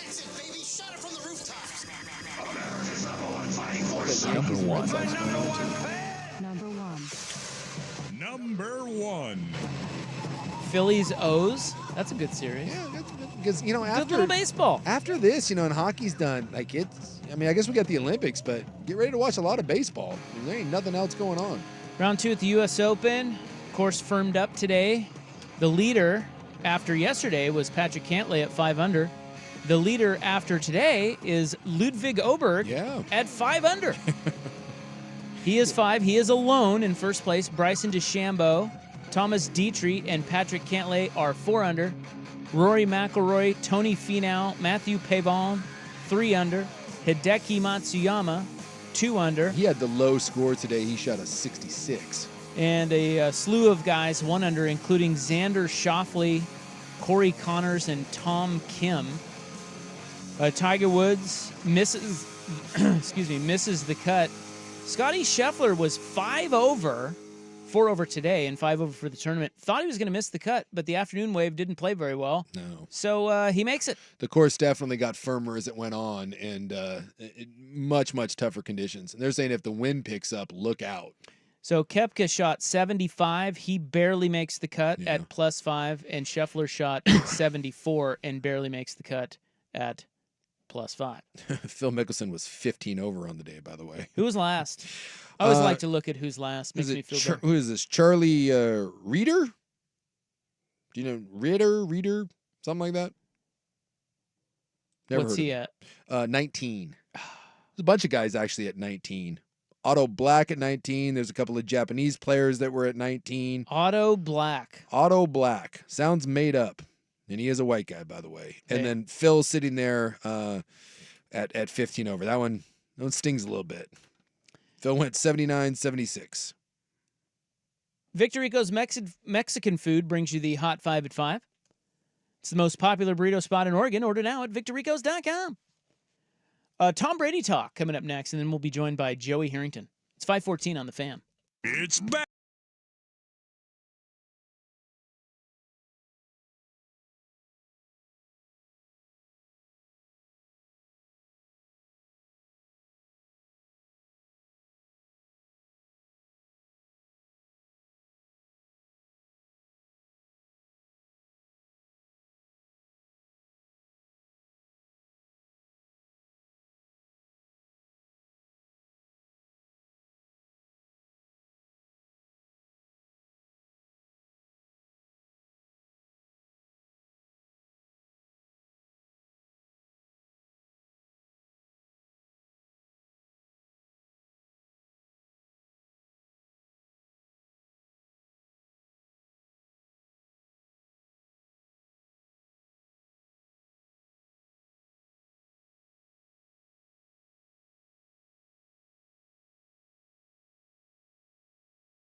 right, Joey Harrington joins us next.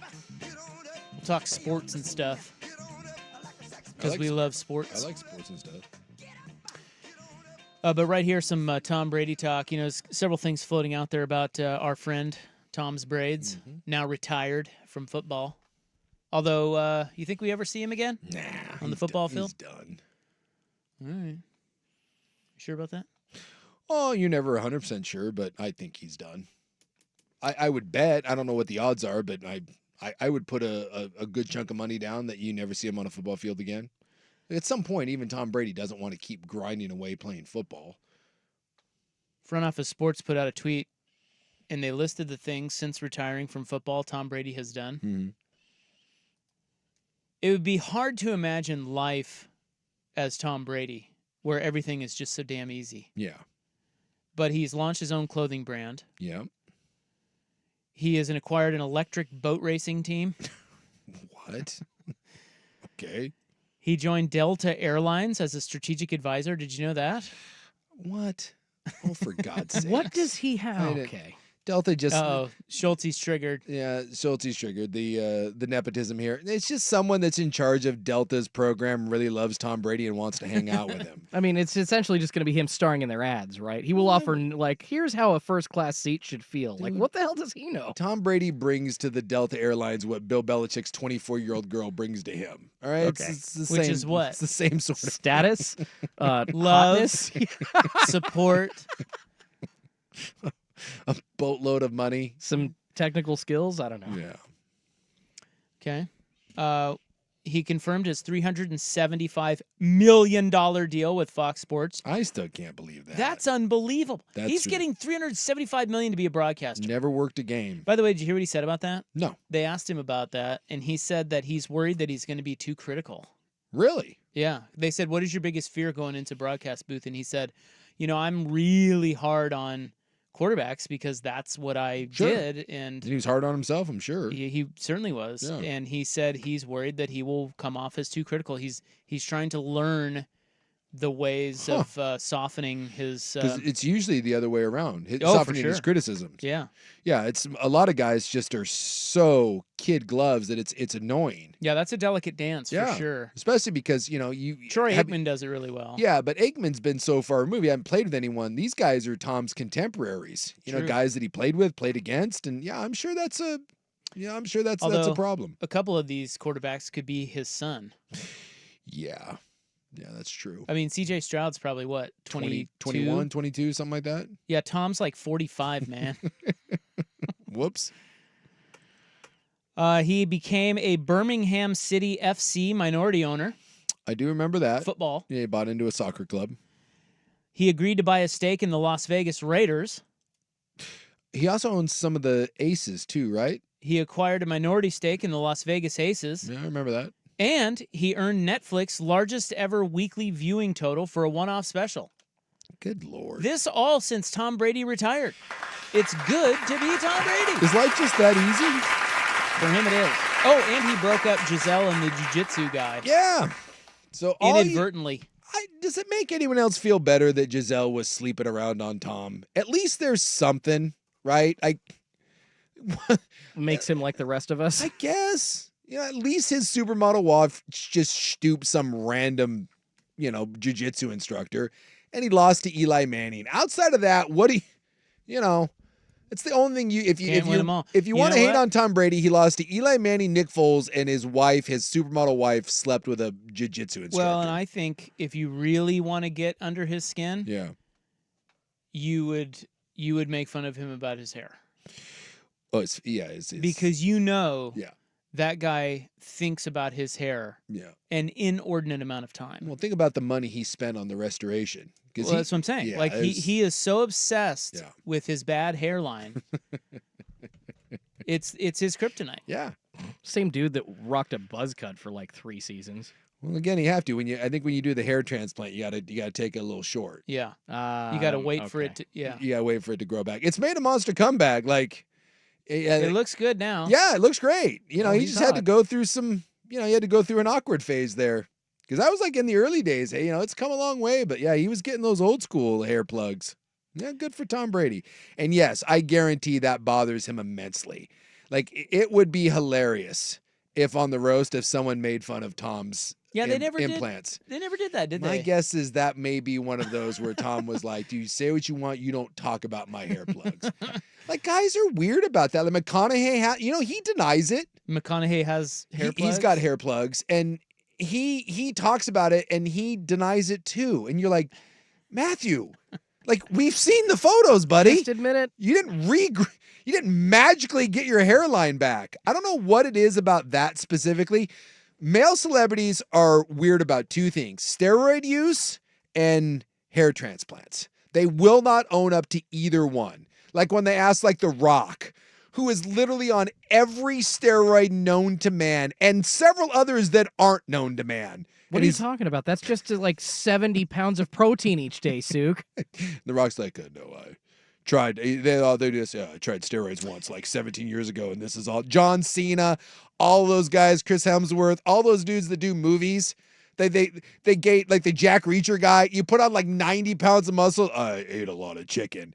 And trend. They won't admit to that, and they won't admit to the hair plugs, even though we can all see your plugs. Can I just state for the record that I think McConaughey looks pretty good. Like I don't think they look great. I don't think you can really tell. No, but you can. Tom, you can. But you can when you look at McConaughey's. Look at his mugshot, dude. That dude he has a mugshot. Yeah, he's got mugshots when he got the naked bongo thing. Yeah, the naked bongo. Look at that hairline in that mugshot. Oh, yeah. Boy, those power alleys are deep.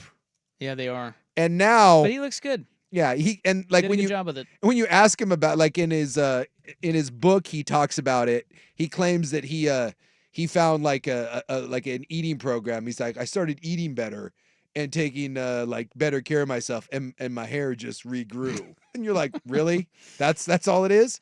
So my hair fell out because I'm not on the Matthew McConaughey eating plan. Okay, thanks, Matthew. Well, you better get that eating plan from him. It's just organic and clean food only, buddy. Just own it. I guess female celebrities, it's the up tops. They're like, I don't know what you're talking about. They don't really talk about it, but they know we all know. Yeah, like you can tell. But they deny. Generally. Yeah, they're like, I've never had any surgery. You're like, you look right. It's right there. I just saw you turn to the left and the center of you didn't move. What are you talking about? It's fantastic. Yeah, I've never really heard women deny it. They just don't talk about it. They won't acknowledge it. What do you? Yeah, it's like what? What are you talking about? I just Well, we're not supposed to talk about their boobs, so. But when it's so, I just find it laughable when people deny clearly obvious things. My favorite being right now, The Rock claiming that he's not on steroids. He's like 58. He's like, Well, he kind of has to claim that, doesn't he? Yeah, but he can't just say it. Why? They're legal. If he's using it in a therapeutic, they're not legal. If he's getting them from a doctor, they are. No, those steroids those steroids he's on are not legal. I'm trying to defend him, but no, you're right. I just don't think he can admit, even if they were like fully legal. Yeah. It's just a bad look. He's got a lot of kids and looking up to him. But that's the problem that I have with it is like, if you're The Rock or Cena or any one of these guys, right? And you do have a lot of young fans. It bothers me more that you tell kids that you can look like that by doing your program, when in reality, those guys all work really hard and they all eat really clean and they have dietitians and all that. But the only way to look like that is to live the way you live. Oh, and then like $5,000 worth of steroids a month. So to tell people that you've done this naturally, I don't care that you've taken them. I don't care that you're embarrassed by or whatever. But don't lie to people and be like, if you just work really hard and you eat a lot of chicken breast, you too can be 270 with 3% body fat. What a phony. That's the problem I have with it. What if I dip the chicken breast in blue cheese? I don't think that works. Does that get me all buff? No, that's if you sprinkle Tren on top of it and then some Dynaball, yeah, you can get there. I think that whole blue cheese thing, Isaac, that's a part of America's problem. We douse everything in dressing. I love blue cheese, though. Well, who doesn't? It's the new ranch. Is there anything? Yeah, ranch is old news. Ranch is garbage. Why wouldn't you could put blue cheese on literally anything? There's a blue cheese at a wing place here in Portland. Oh, the best to die for. Well, my favorite Ringside does a blue cheese base dressing for their onion rings. Yeah. It's like a Thousand Island with blue cheese. I don't know what it is, but you could inject that directly into my veins. That stuff is great. Well, if you would have come to my Super Bowl party, you could have had my homemade blue cheese. I wasn't invited. What are you talking about? I never got an invite. You guys literally on the air said, "Yeah, I'm not coming." I don't remember that. I couldn't make it. I was waiting for my invite and it never came. It did. But I wanted to be there desperately. Me too, but I wasn't invited. And believe me, Schultz, to this day, it still hurts my feelings. Well, I had yellow jackets and I had blue cheese. Homemade, baby. Boy, it would have been nice to be invited, but apparently not. Rob got an invite. Yeah. Yeah, not me. You liar. Boss man literally thanked me for sending out a company invite. Oh, so you were coerced. No, you didn't really want us there, did you? Thanked me afterwards, but sure. You know what? Yes, I was told. True story. Yeah, guys, you need make sure you invite these people because they'll get offended. Yeah, that's what I was told. All right, Joey Harrington joins us next, but first, God, am I having a stroke? It's possible. It's possible. Here's Schulte. This is a U.S. Open Week edition of Primetime with Isaac and Sue. Brought to you by Langdon Farms Golf Club. Now, from the Fan Sports Desk, a Sports Center update on 1080 The Fan. First on The Fan, round 2 of the 124th U.S. Open wrapping up, and we've got Ludwig Oberg sitting atop the leaderboard at 5 under. Bryson DeChambeau, Thomas Detry, and Patrick Cantlay all tied for second at 4 under, and then you've got Rory McIlroy, Tony Finau, and the young Frenchman Mathieu Pavone sitting at 3 under, tied for 5th place. The cut is at 5 over. Jason Day, Victor Hovland, and Tiger Woods among those missing the weekend. The Boston Celtics taking a 3-0 series lead over the Mavericks into Game 4 of the NBA Finals tonight. Kristaps Porzingis is available to play. Dallas a 1.5-point favorite. Tip-off in just a couple of moments on ABC. The Seattle Mariners hosting rival Texas up at T-Mobile Park tonight. They lead the Rangers by 5.5 games. It's Andrew Heaney v. Luis Castillo on the bump. First pitch set for 7:10 p.m. It's a nationally televised game on Apple TV. And in college hoops, the Ducks scoring a transfer commitment from former Georgetown big man Supreme Cook. He averaged 10.5 points and 8 rebounds in 32 games for the Hoyas last season. More sports scores and stories in 30 minutes. I'm Schulte at the 1080 The Fan Sports Desk. Listen live or on demand on the Odyssey app, the Fan's desktop player, or tell your smart speaker to play 1080 The Fan. More, please. Golf in the Northwest with Jason Swigard is back. Saturdays at 8 a.m. before the Sinner and the Saint on Portland's sports leader, 1080 The Fan. It's time for Who's Leading the Charge. A look under the hood at the coaches, players, and teams getting it done. Brought to you by Battery Exchange. Lundell sends it in from center ice, bouncing puck. Skinner couldn't handle it, and they take advantage and score. Vladimir Tarasenko, after Skinner could not control the puck behind the net, he scrambled to get back into the cage, and it was too late. Well, the stupid Panthers. Yep. They're really, really hammering the Oilers, our Oilers. Yeah, it's, they made it a game at the end, but Florida has been better start to finish, and it hasn't been much of a series, unfortunately. Who's Leading the Charge? Powered by Battery Exchange. Power up your spring at Battery Exchange. Mention code BXT10 at checkout for 10% off your entire purchase this month. Online at batteryexchange.com. Wesley Financial Group is not a law firm. This story is called The Ugly Truth About Timeshare. If you think you've done your family a favor by buying a timeshare,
The fan.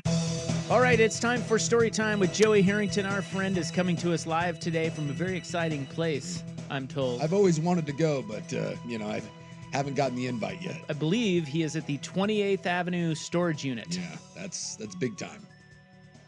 That's where I am. Yeah. Well, you're coming in loud and clear inside the storage unit. It's not like I'm in Abu Dhabi or something like that. I mean, well, but those are big metal mazes. You obviously have never heard of the 28th storage unit. I mean, that's apparently not. They're a big deal over there. They pride themselves on Wi-Fi and great call quality. But I have heard of Odyssey.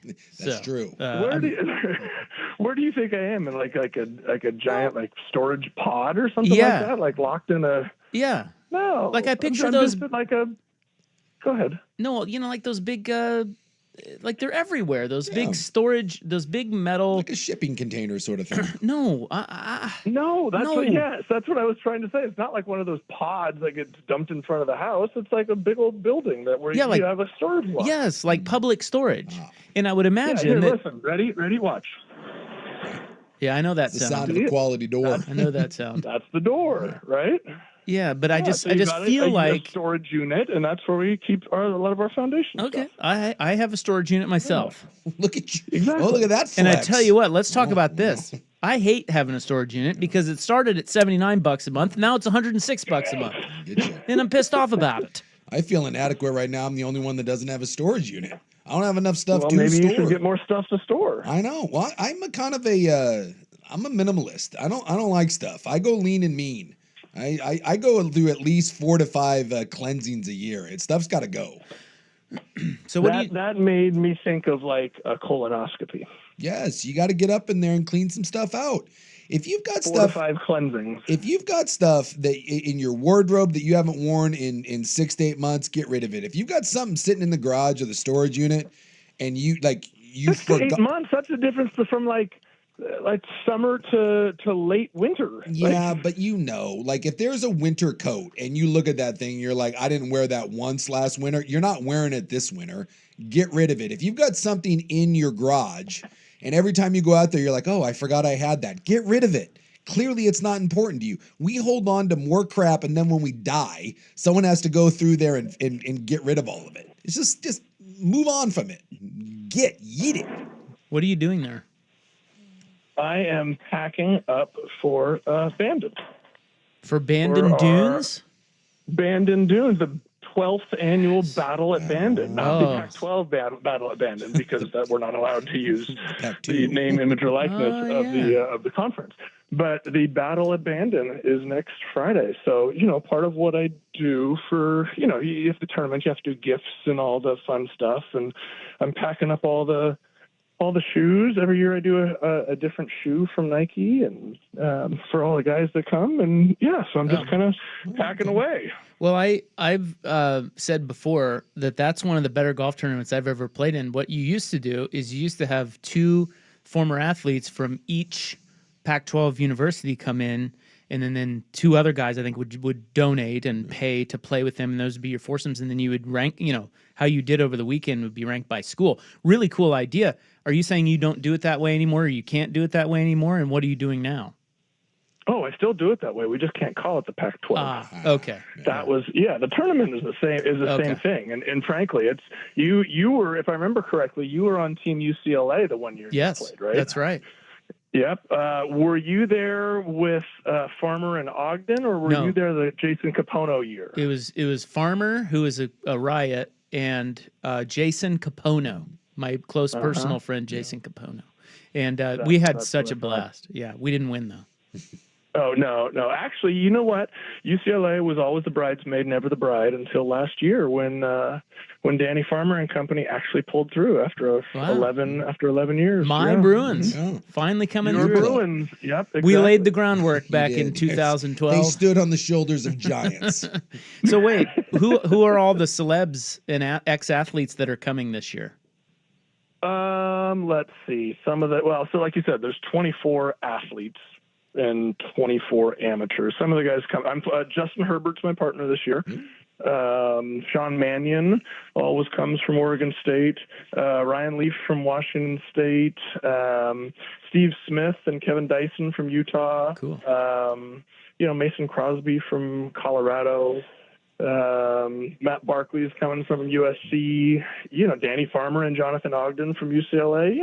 It's the usual crew. Can I ask you, is Steve Smith as intense on the golf course? Because we played when we were in college, and he was we ran into each other a time or two out in Salt Lake. He was an interesting, intense gentleman. This is wide receiver Steve wide Smith? receiver Steve Smith. Yeah. The Carolina Panthers Steve Smith. Yeah, very intense.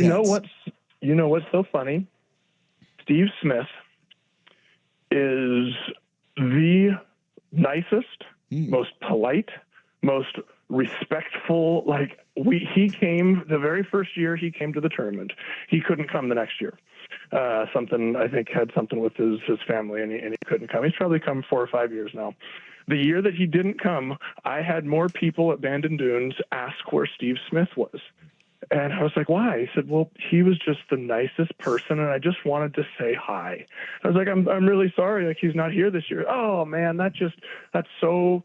Will you please tell him hi for me? and I relayed that message, and it could not have been. And it's exactly like what you said. You think of Steve Smith as this intense, driven, get the hell out of my face, trash talking, screw you on the football field. You get him off the field, and he could not be a kinder person. I love to hear that because, like I said, obviously this is 25 years ago, and a lot of BYU Utah people know each other, and you're out, and he was always that guy that everyone was like, geez. Well, he seems crazy. You couldn't. Is he crazy? Well, when you played pickup basketball with him, he was the guy that you just. You couldn't play with because you're fearful that he would take a table leg and stab someone with it because he got so competitive. He's crazy. A little bit. But I'm guessing Joey would not invite him if you weren't super cool and nice and fun. But that's just awesome to hear that he's like that off the field. Well, I'm not going to lie that there are some people who get a little intense. That's tough to turn off, right? You are literally one of the greatest athletes in the world, one of the 50 best people in the world at what you do. You get there by being just a tad bit intense and a tad bit focused. And then when you do something like golf that you aren't good at, that tends to rub some people the wrong way. Yeah. Well, it is one of the most it's the most frustrating sport in the world. Oh, 100%. Or activity. Yeah. But it is cool.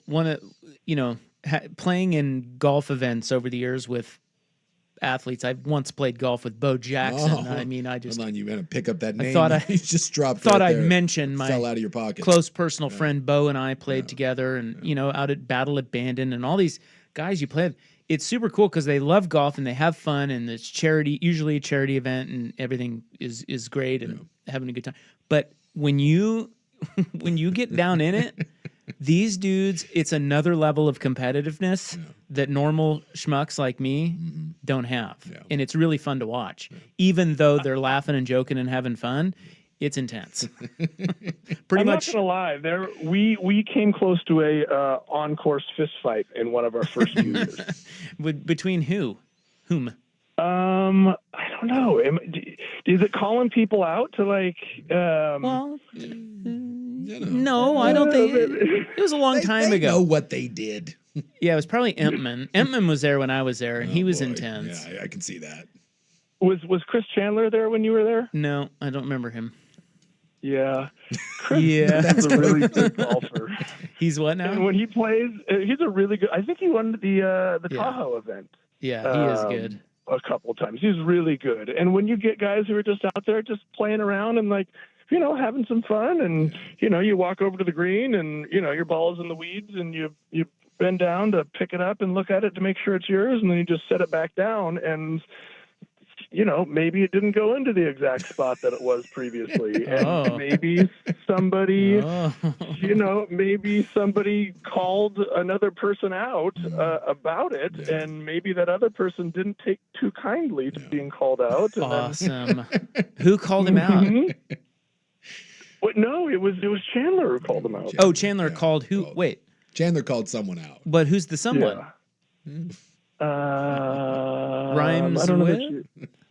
No. It was Billy Miller. Billy Miller, great guy. I mean, again, one of the nicest. I played with him in New Orleans. Was a great wide receiver at USC. Became a tight end in the NFL for 10 years. Won a Super Bowl with the Saints. Mm-hmm. He's out there just having some fun, and good to see the guys. Hey, great to catch up. Oh my God, isn't this best band in place is incredible, man? Can you imagine hanging out here for a full weekend with 24 guys that you hadn't seen in forever? You put your ball in the wrong spot. Wait, what? Yeah. Like that was that's pretty much how it went. And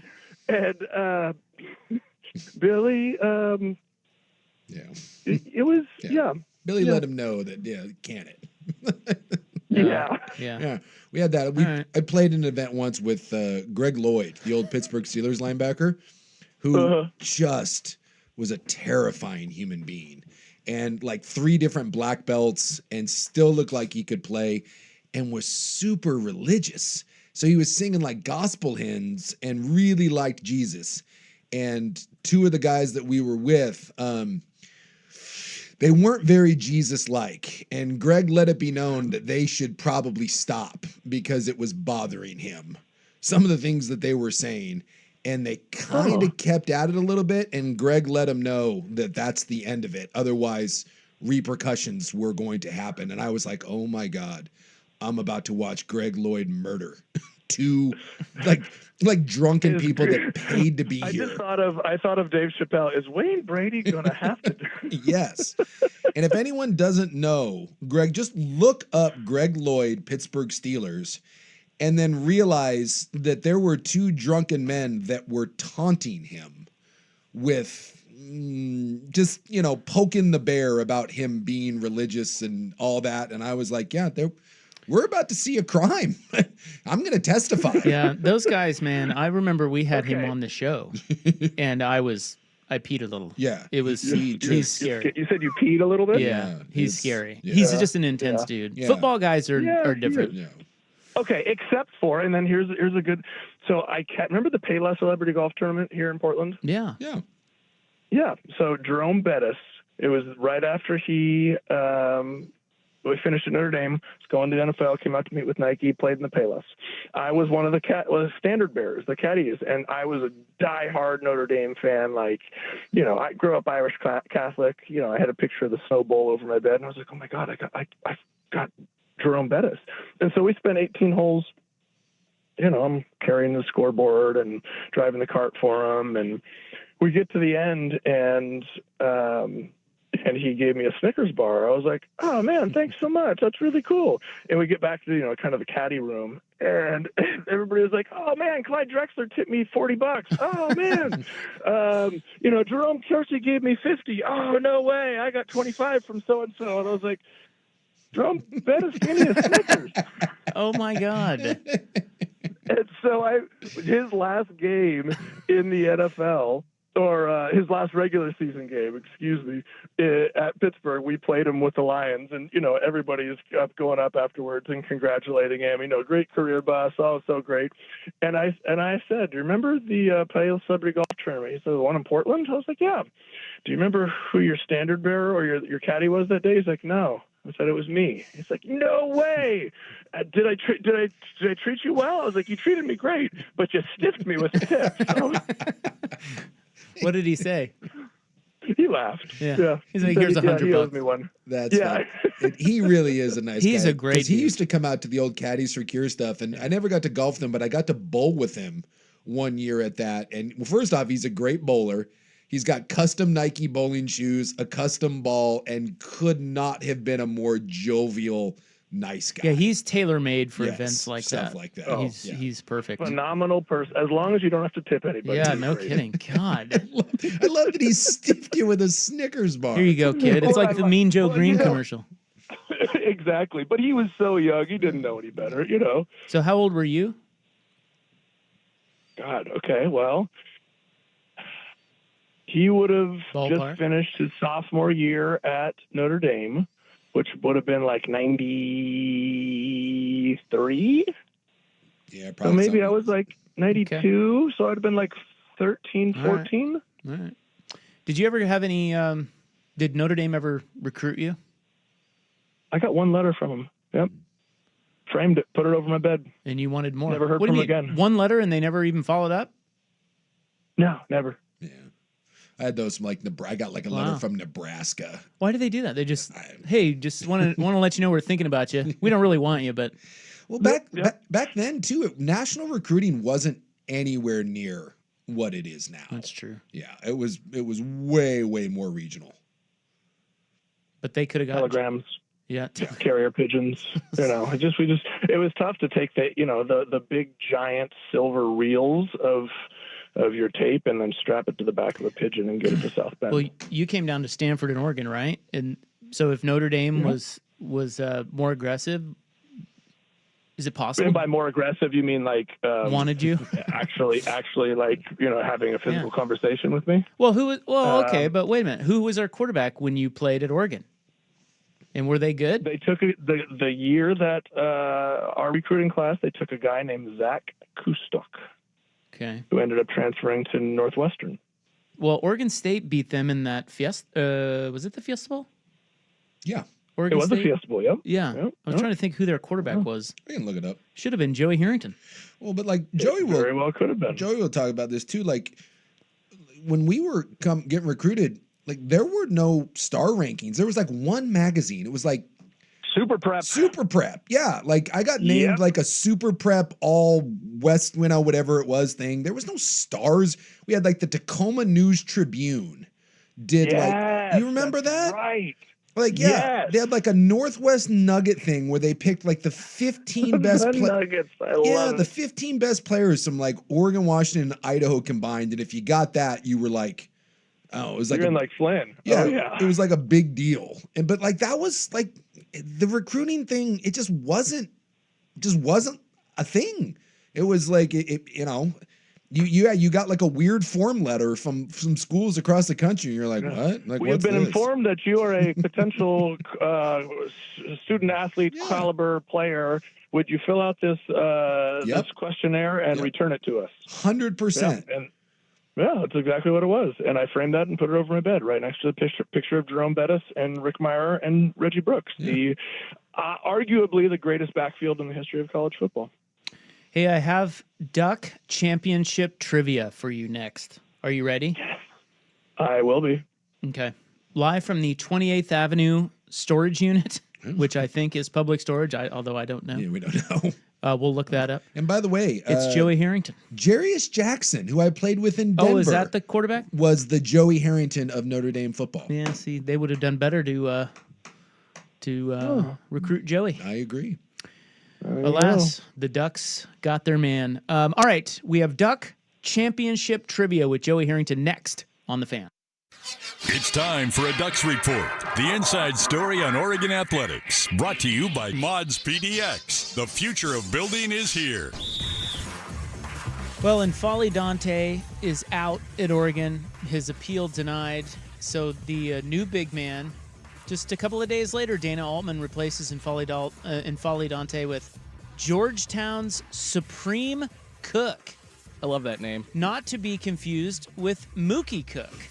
I didn't know there was a Mookie Cook, too. Yeah, he's on. Well, he got hurt last year, but right? Isn't that his name? I think so. Yeah, the Duck Guard. Now that you say it, Mookie and Supreme. Hey, Dana's getting guys in there, no matter the what. Cookies. Ooh, yeah, Cookie Monster. Starting a little marketing campaign here. The cookies. Dana's Cookies. I like it. Mods PDX. The future of building is here. Did you know the law requires insurance companies to pay you 100% of your auto claim in cash? At Leif's, we're here to help you do just that. It's your money. Thinking about cashing out, a partial repair, or for many, a pre-loss repair? We're on your side. Remember, it's your money, but to settle your claim 100%, you'll need a professional. Insurers will not settle your claim correctly without a pro working for you.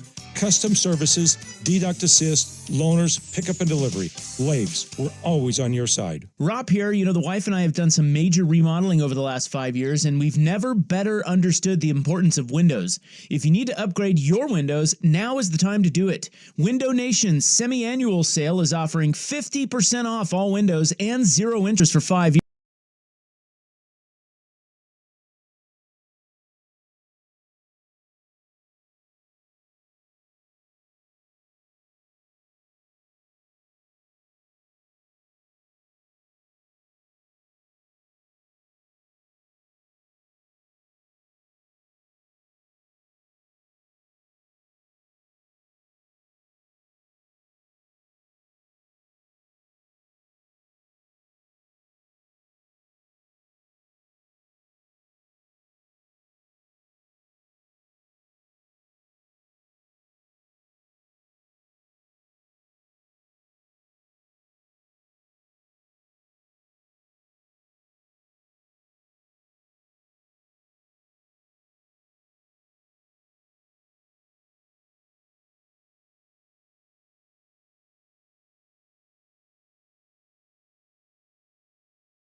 Joseph, are you ready? I am ready. How many former Ducks have played in the NBA Finals? Ooh.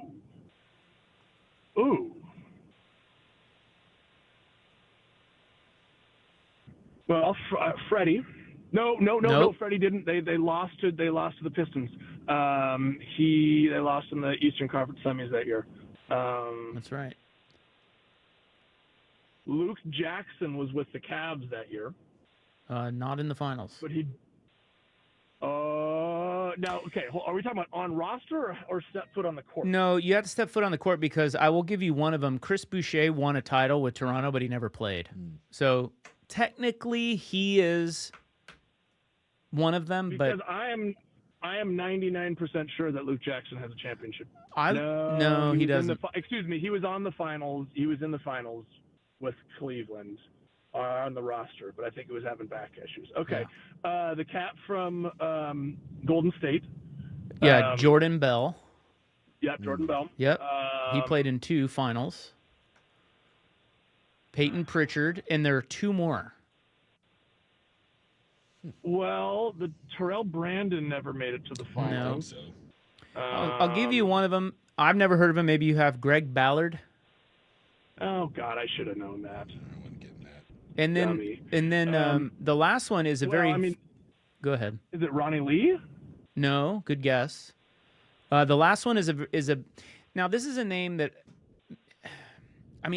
This was a long time ago, so it was like in the '60s, but I guess the guy's a legend. I just have never heard of him. His name is Jungle Jim Loskatov.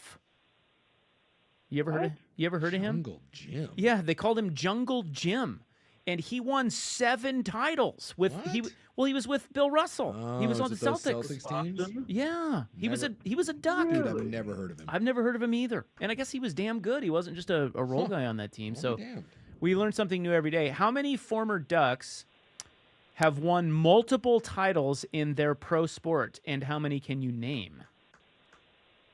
Have won multiple titles in their sport. Well, obviously Jordan Bell is on that list. No, he was in 2 finals. He won 2. No, he was in 2 finals. Won 1, lost 1. Oh, but they lost 1. That was the year that LeBron came back and beat him. That's right. Yeah. Okay. Have won multiple. Think football. It's all football. Dennis Dixon has one. Correct. I don't know if he has 2. He has 2. Yes. Dixon has 2? Yes. Baltimore. Dennis Dixon. And that's Pittsburgh. right. And Pittsburgh. I remember him in Pittsburgh. I'm going to go. You ready? Yeah. You ready for this one? Yeah, I am. This one's going to blow your mind. Mike Walters. You got it. 3.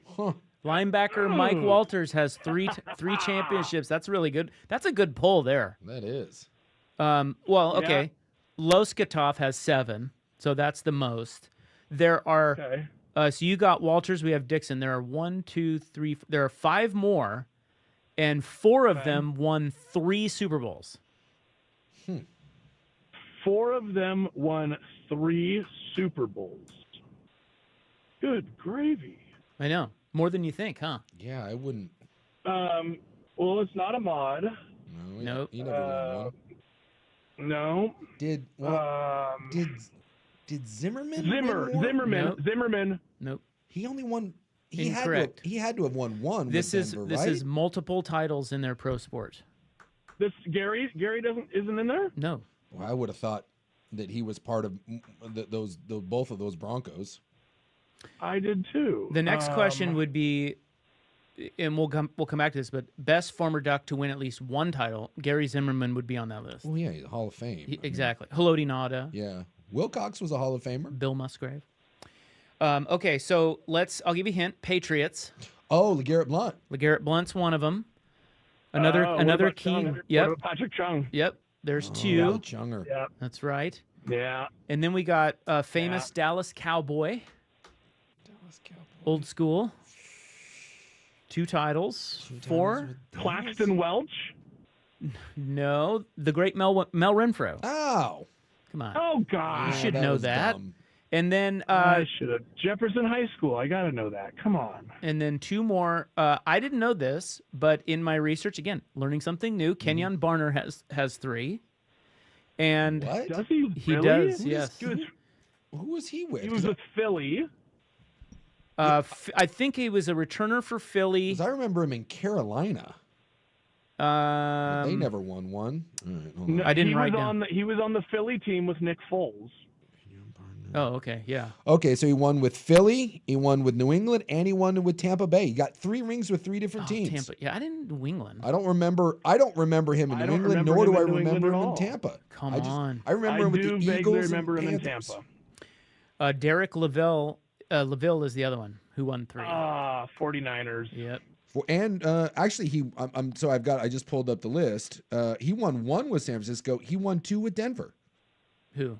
Lavelle. He was on the back-to-back Denver team? Yeah, he was on the back-to-back Denver teams. Man. Yeah, he only won 1 with the 49ers and 2 with Denver. I pulled up a list of the Ducks here. Look at all these titles. That's way more than I thought. Look at all these titles. Now, here's a key question. Power rank these former Ducks who never won a title. Okay. Never won a title. Dan Fouts, Ahmad Rashad, Justin Herbert, Sabrina Ionescu, Joey Harrington. Come on. What? I'm not done. Marcus Mariota and Norm Van Brocklin. Go. You left off Anthony Newman. I'm sorry. Okay. Well, put him in there. That's a lot to. That's a hefty ranking. You want to take notes? No, power rank. Yeah. Okay. Power rank based on what? Well, the best former Duck to never win a title. It's got to be Fouts. So that right? you're assuming that it's or I should say the best. If you're the best former Duck to never win a professional title, we're talking about professional career. Yeah. So then it has to be Fouts. Yeah. And it has to be Ahmad. The 2 Hall of Famers. I don't think you can put Herbert and Sabrina in there right now. Okay. Because their careers are still going. Fair. Anthony Newman, I mean, that dude for 14 years was that was Rod Woodson-esque what he did in the NFL. And then I'm trying to figure out if I'm forgetting somebody else. Well, we had Mariota. You have to put Marcus over me because he had a couple, successful seasons in Tennessee. Okay. Who am I forgetting? Well, you've got, if you want to throw Jonathan, Jonathan Stewart was a bad man. Jay Stu was the real deal. We also have Norm Van Brocklin on the list. Norm. He was great. Norm Van Brocklin. That's almost like when you get into, I'm trying to think of a good comparison. Like you can't, it's like Auto Trader versus like Vintage Auto Trader, right? Like you can't even like put them on the same website because there's no point of comparison. Like, yeah. Okay, I got one more. I'm gonna stick with. Okay, go ahead. No, what were you gonna say? You're gonna stick with it's Fouts and Rashad, right? Yeah, right. I would assume. Yeah, it's got to be Fouts and Rashad, and then it's Anthony Newman, and then I think you put Sabrina and Herbert in there, at that middle spot because there's still potential. They've had tremendous success in their young professional careers, and then it goes Marcus, and then I'm sweeping up the sweeping up the grease at the backs and at the bottom. And too that they're still playing, but you don't hear a lot about them, and it's a shame because they're both all-pro players, and have never won a Super Bowl. Both defensive linemen, but Eric Armstead and then DeForest Buckner. Dude, DeForest Buckner is an absolute beast, and Eric Armstead ain't nothing to sneeze about either. And like those two guys, played on the same defensive line, and you just don't. I guess they're defensive linemen, and you just don't hear a lot about them. But dude, those are 2 really, really good NFL defensive linemen. Yeah. I would. Well, I was going to say, but did they have that historic impact at Oregon? But as I was saying that, DeForest Buckner was the defensive player of the year. So yeah, I think you would absolutely put him in there. And finally, power rank the former Duck running backs: Royce Freeman, LaMichael James, Jonathan Stewart, Ahmad Rashad. A lot of good Duck backs. Those 4. That's it? Yeah. There's so many good ones. ones. You could. Well, no, I'm just saying. Well, I think those are the top guys, don't you? I mean, did I miss somebody? Running back? I'd put Kenyon in that list. Okay, that's the fact fair. That he simply played with LaMike. I mean, LaMike is number 1. I think that Ahmad has to go number 2. Okay. And then Stewart has to go 3, and Royce goes 4, and Kenyon goes 5. Okay. Good ranking. That's probably how I'd do it. DeAnthony Thomas. He was more. I mean, I don't know. He's not really a running back. He was a gadget player, but I'll tell you what, dude. When in the open field, there weren't many better. That was a ridiculous run of backs because you throw in guys like Jeremiah Johnson was in that. They just had like every year there was just a steady stream of dudes. LeGarrette Blunt. Yeah, LeGarrette Blunt. Ontario Smith. Terrence Whitehead was really good. Yeah, Ontario. I mean, there is a really, really good run of like UW had a run of tight ends like this. And Oregon had some backs that just seemingly every year there was another guy that you were like, dude, that's an all-time Duck. But some of them get overshadowed because there's just so many good ones.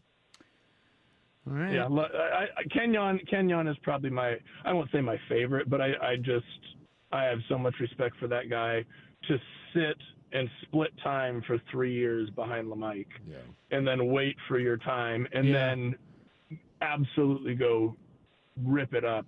His last year, that was pretty cool. Yeah, in today's day and age, he's gone. He's taking NIL somewhere else. 100%. Starting somewhere else. Yep. All right, sir. Thank you so much. We'll talk to you next week. Yeah, you bet. No, you won't. What? You'll The be battle at Bandon. Okay. I'm gonna be at Bandon. You can't be bothered. Yeah. There's big things happening. I'll think about you guys. I appreciate it. I bet you won't. Okay, you got me. Bye. All right, have fun out there. That is Joey Harrington, courtesy of Mod CX. The future of building is here. Club 1080 next on the Fan. So, what are you reading? I'm checking out the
bitch. Keep it classy. God, I love our show, though. It is unique. That's one way to say it. That is one way to say it. What's going on, my Mavericks? Yeah, rolling right now. Handling your Celtics. I told you they'd be up by double digits. I bet you Boston still wins this game. You think so? Yeah. Dallas comes out hair on fire. Come on. They'll cool off here. Come on. Boston will have this within 10 by the half. They'll be tied in the fourth quarter, and then Dallas will melt down. And Luka will be gassed. You really think so? I do. Yeah, I think Let's see what the spread is. Okay, right now you can get Boston plus 280. You want that? Just straight up? Yep. Money line. They have to win the game. Or you can get them plus 8.5 against the spread. I'll take that all day. Plus 8.5. I'll take Boston 8.5 right now. I would parlay something stupid like with the plus 280. So like it's stupid easy, like the Dodgers if they're already up 2-0, I'd do that. And then like Tiger Woods to win the U.S. Open, even though he didn't make the cut. That would be my crazy bet, but I would then pair it with like a Dodgers up already, and they're probably going to win like a minus 200 or something like that. Pride is a hell of a thing, and it'll keep you going for a while. But come the third and fourth quarter, if this thing gets close and Boston starts shooting the ball well, pride ain't gonna last into the fourth quarter when Luka starts wheezing. We'll see. He'll get tired. I think Dallas gets it done. It's a gentleman's sweep. Either that or Boston just wants to go back to Boston to celebrate. I've got a study here from Dickel University in Turkey. Dickel University? All right. Well, I don't know if that's right. It's spelled D-I-C-L-E. Hey, where'd you get your degree? Dickel. Ah, yes. I'm a Dickler. You're a Dickler. That's true. Research has revealed in a recent study that airline passengers believe they receive better customer service from attractive flight attendants. Yeah, it's because men are stupid. Men also think strippers really like it as well. I've told the story. It's my favorite thing that I've ever seen about the allure of hot chicks is my idiot roommate in college who did not have.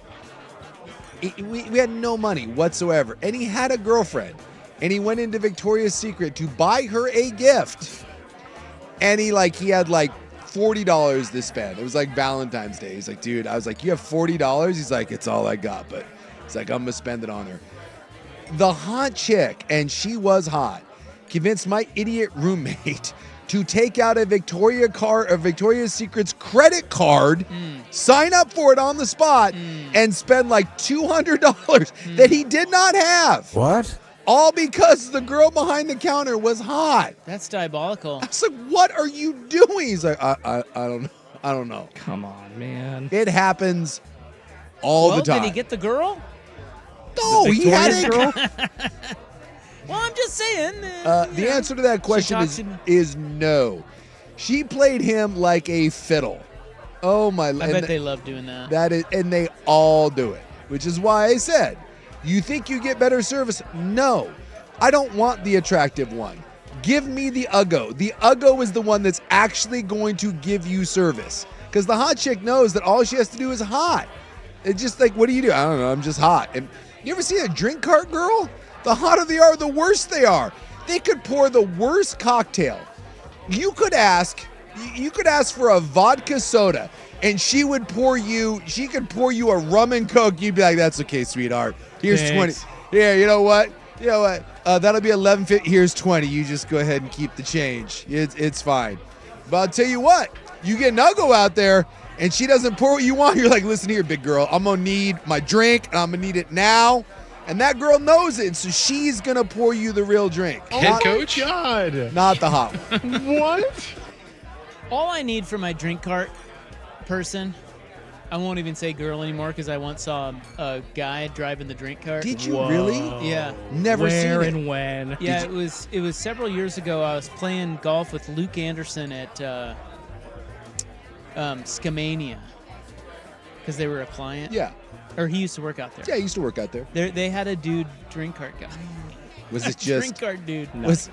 And he said he loved it. No, I remember we were talking to him, and he was like, dude, I used to be in the pro shop. I used to be inside. I love doing this. He goes, I just sit out here and get high. Well, that makes sense. How do you do on tips? I don't know. Look, here's what I was about to Probably say. didn't care because he was high. Yeah. Well, I think that the drink card is all about speed. I just need you to be quick because you're holding up traffic. You know who's not quick? The hot girl, because she doesn't have That's to what I'm be. saying. Like, I don't need a hot drink cart girl. She can look however. I don't care what she looks like. Hurry up.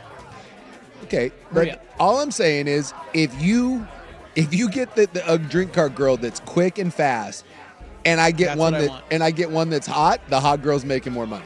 Well, because men are course. stupid. Well, that's totally different. Yes. From me, Yes. the speedy one is getting more money, and the hot one may get. Yeah, we'll see about that. We'll That see one's about still gonna get a couple bucks. Yeah. Jeez.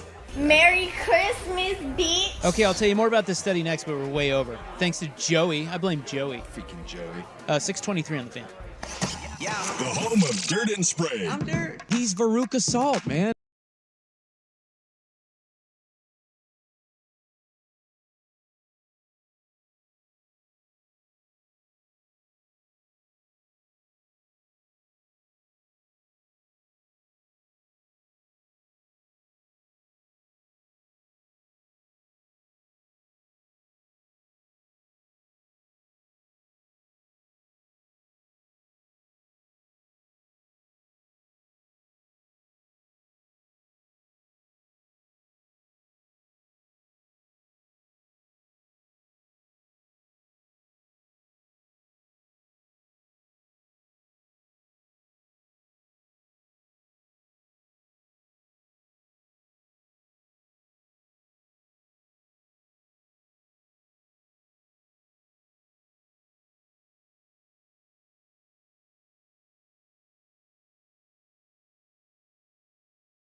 University in Turkey revealed that airline passengers believe they receive better customer service from attractive flight attendants. Now, what's interesting about this study, which was published in the journal Marketing and Management of Innovations.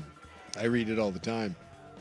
What's interesting about this is they said, so they collected data from 19 men and 18 women who traveled with airlines in Turkey within the last 12 months. They range from ages 19 to 47, and all they were asked to do is watch videos rating the customer service. Mm-hmm.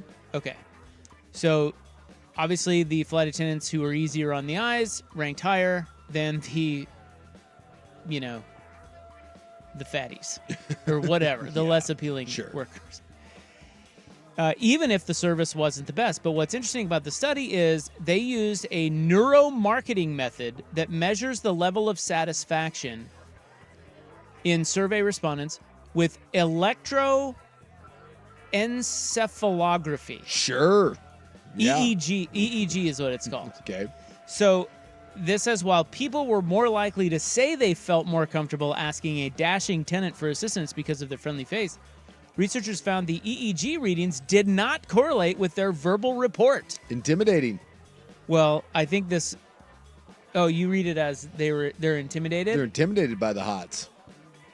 See, I read that as. Well, I think it's both things. I think that's right. But I also read it as they're actually lying about the service. They're like, in other words, we give the hots. Give them the benefit of the doubt. We know deep down they didn't give good service. But hey, she's hot. Yeah. I'm gonna give her a good dude. Same thing. I got to be careful with this. Uh-oh. Can't wait to hear this. Dump button ready. No. That's I don't want 50% stupid. There is a service that I get on a regular basis. All right. Okay. I like where this is going. And 82nd Avenue, perhaps? Oh. No. Late night open? All right. Where my beard, because they listen. Hell, screw it. Where I get my beard trimmed. Right? Not anymore. There is a person there who is not a very good hairstylist according to other hairstylists. Okay. Oh. Guess who is by far the most popular and makes the most. Is she doing dudes' hair or ladies? Dudes. Because she's the hot. It's all just guys. It's tough being hot. It's nothing. There is every time I go in there is a steady stream of male clientels waiting for this gal. And by all accounts, she's not very good. That is to put it mildly. And one time when I was informed that this was the case, let's just say I took a little extra time to see like the guy whose haircut that she had just cut. Sometimes you can kind of mill around. I milled around on conversations because I wanted to see the finished product. He was like a 55-year-old man who got like a 12-year-old boy's haircut. You know what I mean? Did he get the Lloyd Christmas? He got the Lloyd Christmas. It was so, I was like, oh my God. And the guy couldn't have been any happier. Yeah, he loved it. I just sat there and I turned to my lady and I was just trying so hard not to bust out laughing. And she just kind of nodded and winked like, I told you so. People are so dumb. And that guy, when that guy goes home, he knows that his hair is butchered. He has to know. Well, I just don't understand. Like, you guys got to explain this to me. Look, I love a hot more than just as much as the next guy. But what is that when you, like, for 30 minutes, you're sitting in her chair? Yeah. Are you just... You just are drooling? You're a lonely man that likes having... That makes you feel good? I think the shampoo is a big one that they I mean, I don't mean to get creepy here. I think they like to feel the presence of that hot woman that they could never be around because they're just too scared or they've always been rejected or whatever reason. But then B, and like I said, don't mean to get creepy, but they like the touch from the shampoo. They like maybe the chest rub. The chest rub on the shoulder. When a chest rub? Well, when do you get that done for a barber shop? Well, no, visit? they're cutting your hair, and sometimes it bumps against. She's close. Her chest. Yeah. God, thank thank you. Yeah. I thought you were talking about Oh ours. no, my barber gives me a chest rub, but his name's Javier. Yeah, they Javier. Yeah, you get bumped into. Yeah, you know what I mean. Yeah. Is that what it? Like, guys are so creepy They're and pigs. weird. We are pigs. What is that? Yeah. This guy says, my parents had a golf course in Arizona. Cut the cart girl from the budget due to the members just bringing their own drinks. But they had a hot girl that washes the golf carts. She would make a killing. Just by washing them? carts. No, here's a $10 tip. Yes. No, I think they're saying she would make a killing if she were the cart girl. No, she said she made a killing washing the taking That's the carts. ridiculous to me. Oh, here, just let me look at you. Well, I always tip that. I try to tip that guy. I think she got better tips. And when we played in Tahoe, they had one of those at Incline. There's a nice one in Tahoe. Right when you came off the course, they had a lady there who was just she had a rag, and it was, and she would wipe off Clean your clubs clean your and clubs or everything. whatever, and she was top shelf. I mean, top shelf. Like And Paige Sporanic.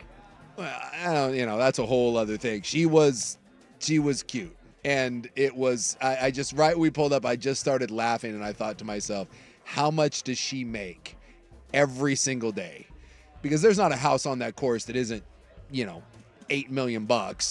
And there's just a steady stream of creepos, probably handing out 20s at least. And I watched what she did, like nothing, like she did nothing other than it was basically a hot tax as you drove by, because she didn't take your card or anything. You just drove by her and she'd be like, do you want me to, whatever, do you have any trash? And that's what she did. It was like a 20-second interaction. And it was basically just a hotness tax. And All right, I have a question. It works. So if you're a hot, yeah, and let's keep this clean, okay? I'm not talking about OnlyFans or porn or whatever. Yeah. If you're a hot and you have to have a regular job, what is the best job for the least amount of work for the hot? That's a good one. Because, waitresses, but you got to work. Waitress is hard work. That's not that easy. That's not that but easy. You're gonna make a lot of money. You're going to make a lot of money, but you got to work hard. I feel like you guys are describing it. It's where can you be outside looking your best, essentially. I'm not going to lie. Nice golf course. Yeah. Would it be like it's well, what about like the bottle service? There you go. Stuff in clubs. There you go. That's the one. But a lot of those guys don't have that much money. Well, and dealing, you guys talk about the whole food thing, dealing with crowded areas. Like, no, you don't do that on a golf course. You gotta move around idiots and deal with jerks in a club, even if you're the bottle service girl. So. The bottle service is probably That's pretty good. That's pretty good. I mean, seriously, you pop a bottle that it's got like a sparkler on it, Right. and then you drop it off at a table. Yeah, exactly. And some of those smile. And some of those places in Vegas, those guys do have money, because those tables that's true. are 5 to 10 G's just to That's sit true. down at it, and you can't fake. Like that's true. Some of them are really high end. Yes. And these guys are from other parts of the world. Yes. With rich oil money. And that doesn't happen very often, but I was at an auto convention once, and I befriended a guy who owns half of the Bakersfield, California, and we went with him, and the amount of money that was delivered to the two bottle girls, and that's one table. I don't know what they have to split, but those two girls, that was a good night. And let's assume you have 10 of those tables, even if they're not all quite like that. You're making buku bucks. And really, the best job, honestly, is Bill Belichick's girlfriend. Yeah, it could be that or V. Stibiano. I mean, that's kind of. You asked, I don't know if that's keeping it clean, but it's not a job though. It really is. I'm sorry, but pretending that you're attracted to Bill Belichick and you're interested in him when you're 24 years old, I can't even imagine. That's a job, and it pays really, really well. Instagram influencer. Somebody said weather girl.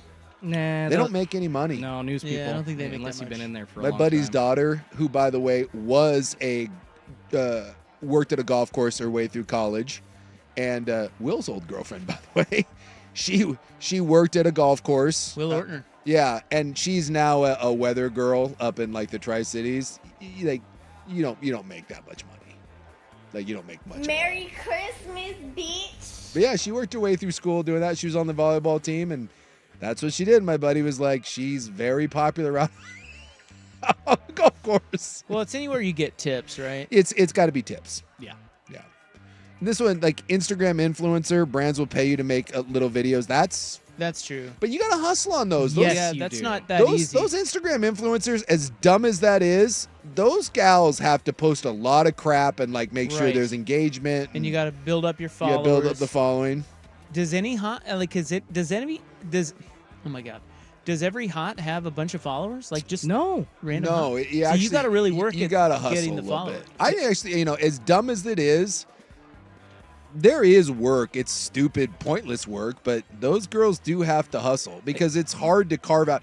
Like, I'm sure if you're a hot, you can get a couple thousand, but in order to actually make a living out of it and get 300, 400, 500,000, you have to be grinding on You have to give people another, like, a reason why out of all the other hots, you're one that they should follow. And that does involve a lot of work and a lot of But you said it. It's tips, either that or real estate agent. Well, that's hustle though. You got to hustle. Man, real estate agent. Those are big transactions. People aren't just going to do them just because you're hot. It helps you get clients, maybe, but there are a lot of attractive real estate agents. That is true. Yeah, no one wants to buy a house from me. Sorry, like I show up and like I would like. You're untrustworthy. I'd like to sell you this house, but and that blonde over there though. Yeah, over Could you here. give me her card. But it can go. It can work both ways. I have told the story before that when my wife was back in the day started to get sick, wasn't feeling very well. We looked at getting a housekeeper, and so I called a service. I don't remember what it was like, maids, whatever. I called the service, and they're like, okay, we'll send someone over. And those sons of bitches sent me over like a 24-year-old hot blonde, and I was like, you have got to be kidding me. Dude, my wife sent her out on a rail. Like, no ifs, ands, or buts about it. And so they call me back, and they're like, I'm sorry, like, was there a problem? And I was trying to dance around the subject and be like, yeah, you sent me a hot. You can't have a sick wife. I'm married. I'm a married man with 3 kids that has a sick. You can't send a hot. So they were asking. Come on. So they were asking, like, what I was looking for, and I was trying to like delicately just be like, is there someone with more experience? Because I couldn't say that she was just hot. I was like, we thought she was a little young. We were looking for someone that had maybe been in the industry a while or maybe had some experience with kids of her own. I'm like, hint, nod. Give me the oldest lady you have, preferably with a wooden leg and missing some teeth. That's the only lady that tiny Korean is going to let in this house to clean. You can't send me. And because I was the one hiring, the person was probably like, oh yeah, some guy needs a house cleaner. Check. Oh. Yeah. It's probably when a guy calls for house cleaner, that's probably the girl they send out. Hey, yeah, this guy's going to love it. You'll make, boatloads of tips. Right. And they send out the hot. And I'm like, nope, I need Mary Poppins, but like 3:30. I need 3 spins on the Send Granny. Exactly. Send grandma. Preferably someone, again, with a thick German accent, if you will. Somebody says, I want to throw out a hot valet. Yes. Way easier and less stressful than bartending or serving, but most guys using valet service are still honey? What? And have a decent amount of money. Yeah. A hot valet Still girl's hot going to do and great. a decent amount of money? I don't know. Like, I don't know why El Gaucho doesn't have, like, just hot girls. Because they would clean up. Because men are so dumb. Normally, you do what for a valet? What, $5? Ringside 5 or whatever. or 10. 5, 5 maybe. Maybe a 20 if you're Schulte over there. Boy, I'll tell you what. For a big night. Got to grease the wheels. That's my thing. You put me at the valet at an El Gaucho and you put the hot, guarantee that girl makes 5 times what I make. No question. And by the way, worse service. I could return the car in a much more timely fashion, be more polite, and that girl's getting a 20 and I'm getting a 5. All right, we got a break. Up next. Did I tell you all about the study? I did.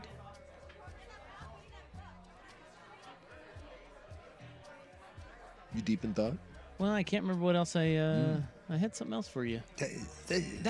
Oh, the latest. I know what it is. The latest teen boy TikTok trend. Oh, for heaven's sakes! You ready All for right, this? I am. America, yeah. TikTok. Here is Schulte. This is a U.S. Open Week edition of Primetime with Isaac and Sue. Brought to you by Langdon Farms Golf Club. Now, from the Fan Sports Desk, a Sports Center update on 1080 The Fan.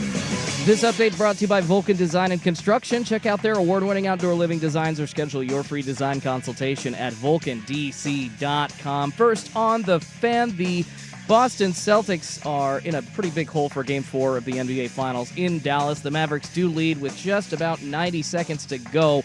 54-31, 90 seconds to go in the first half anyways. So far, leading the way for the Mavs, Luka Doncic with 23 points. Kyrie Irving putting up 11. Jason Tatum has 14, and he just missed a free throw. No, made a free throw. Now it is 54-32 with a minute to go in the first half. And it looks like round 2 of the 124th U.S. Open all wrapped up. Your leader so far, Ludwig Oberg at 5 under, Bryson DeChambeau, Thomas Detry, and Patrick Cantlay all tied for second at 4 under. More sports scores and stories in 30 minutes. I'm Schulte at the 1080 The Fan Sports Desk. Listen live or on demand on the Odyssey app, the Fan's desktop player, or tell your smart speaker to play 1080 The Fan. The Fan Merch Locker is now open with shirts from the fan shows and hosts you love. Get yours now at 1080thefan.com. Big Souk here for the Big Ford Store, Vancouver Ford. Locally owned and #1 in customer service, forget this, the 7th straight year. Their certified staff is ready to get you in the ride you're looking for. Vancouver Ford isn't just my hometown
Okay, well, we're running out of time.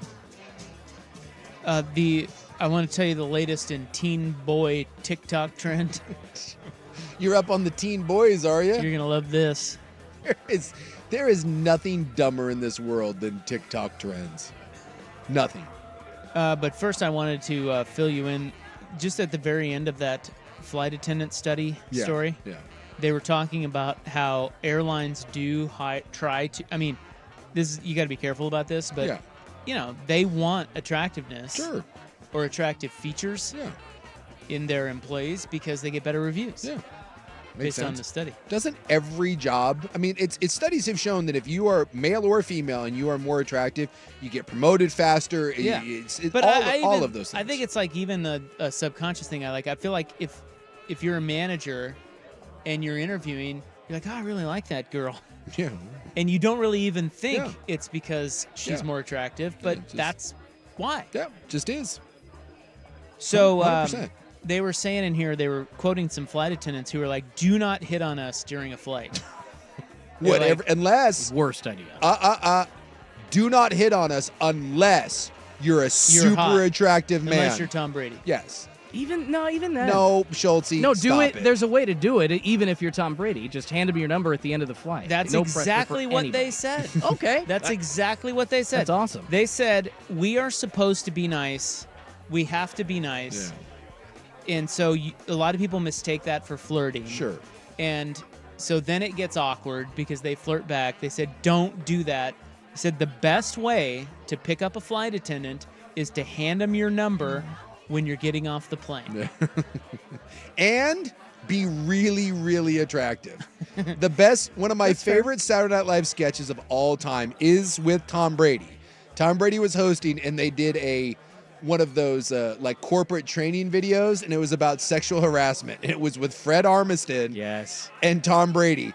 And Fred Armisen was the harasser, and he was always like, he would walk up to like Tina Fey and be like, hey, Tina, you look really pretty today. And Tina would be like, and they're like, call HR, and they're like, what did he do wrong? First off, he was unattractive and creepy and bad eyebrows. And then Tom Brady would walk up and be like, hey, Tina, and would grab her by the chest and be like, let's go out tonight. She'd be like, okay, Tom. And he'd be like, what did Tom do right? Tom was handsome and attractive. Yeah.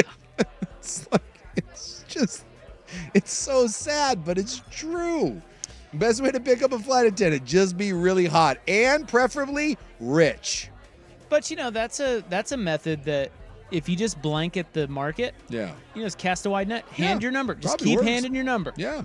Just prepare little cards, right? Hand them out. Hand them out. You might get one or two. Hey, Bill Belichick got himself a 21-year-old cheerleader. That's right. His old ass. That's right. He was, and I'm sure he was Mr. Charming. It might help to have wealth management fund on that card that you hand over. Yeah, but, or a Super Bowl ring or two. Yeah.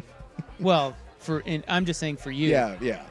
Oh, wealth manager. Give me a call. Excuse me, I dropped my Rolex. Let me just pick that up real quick. All right, the latest in Teen Boy TikTok trends ends the show. That's next on The Fan. It's Window Nation's semi-annual sale with bonus days to save, Portland. Get 50% off all windows, no interest for 5 years, plus a bonus 10% off now through June 30th when you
This week, guys, the teen boys have taken to TikTok and Reddit. The latest trend, chiseling their jaws with specialty chewing gum.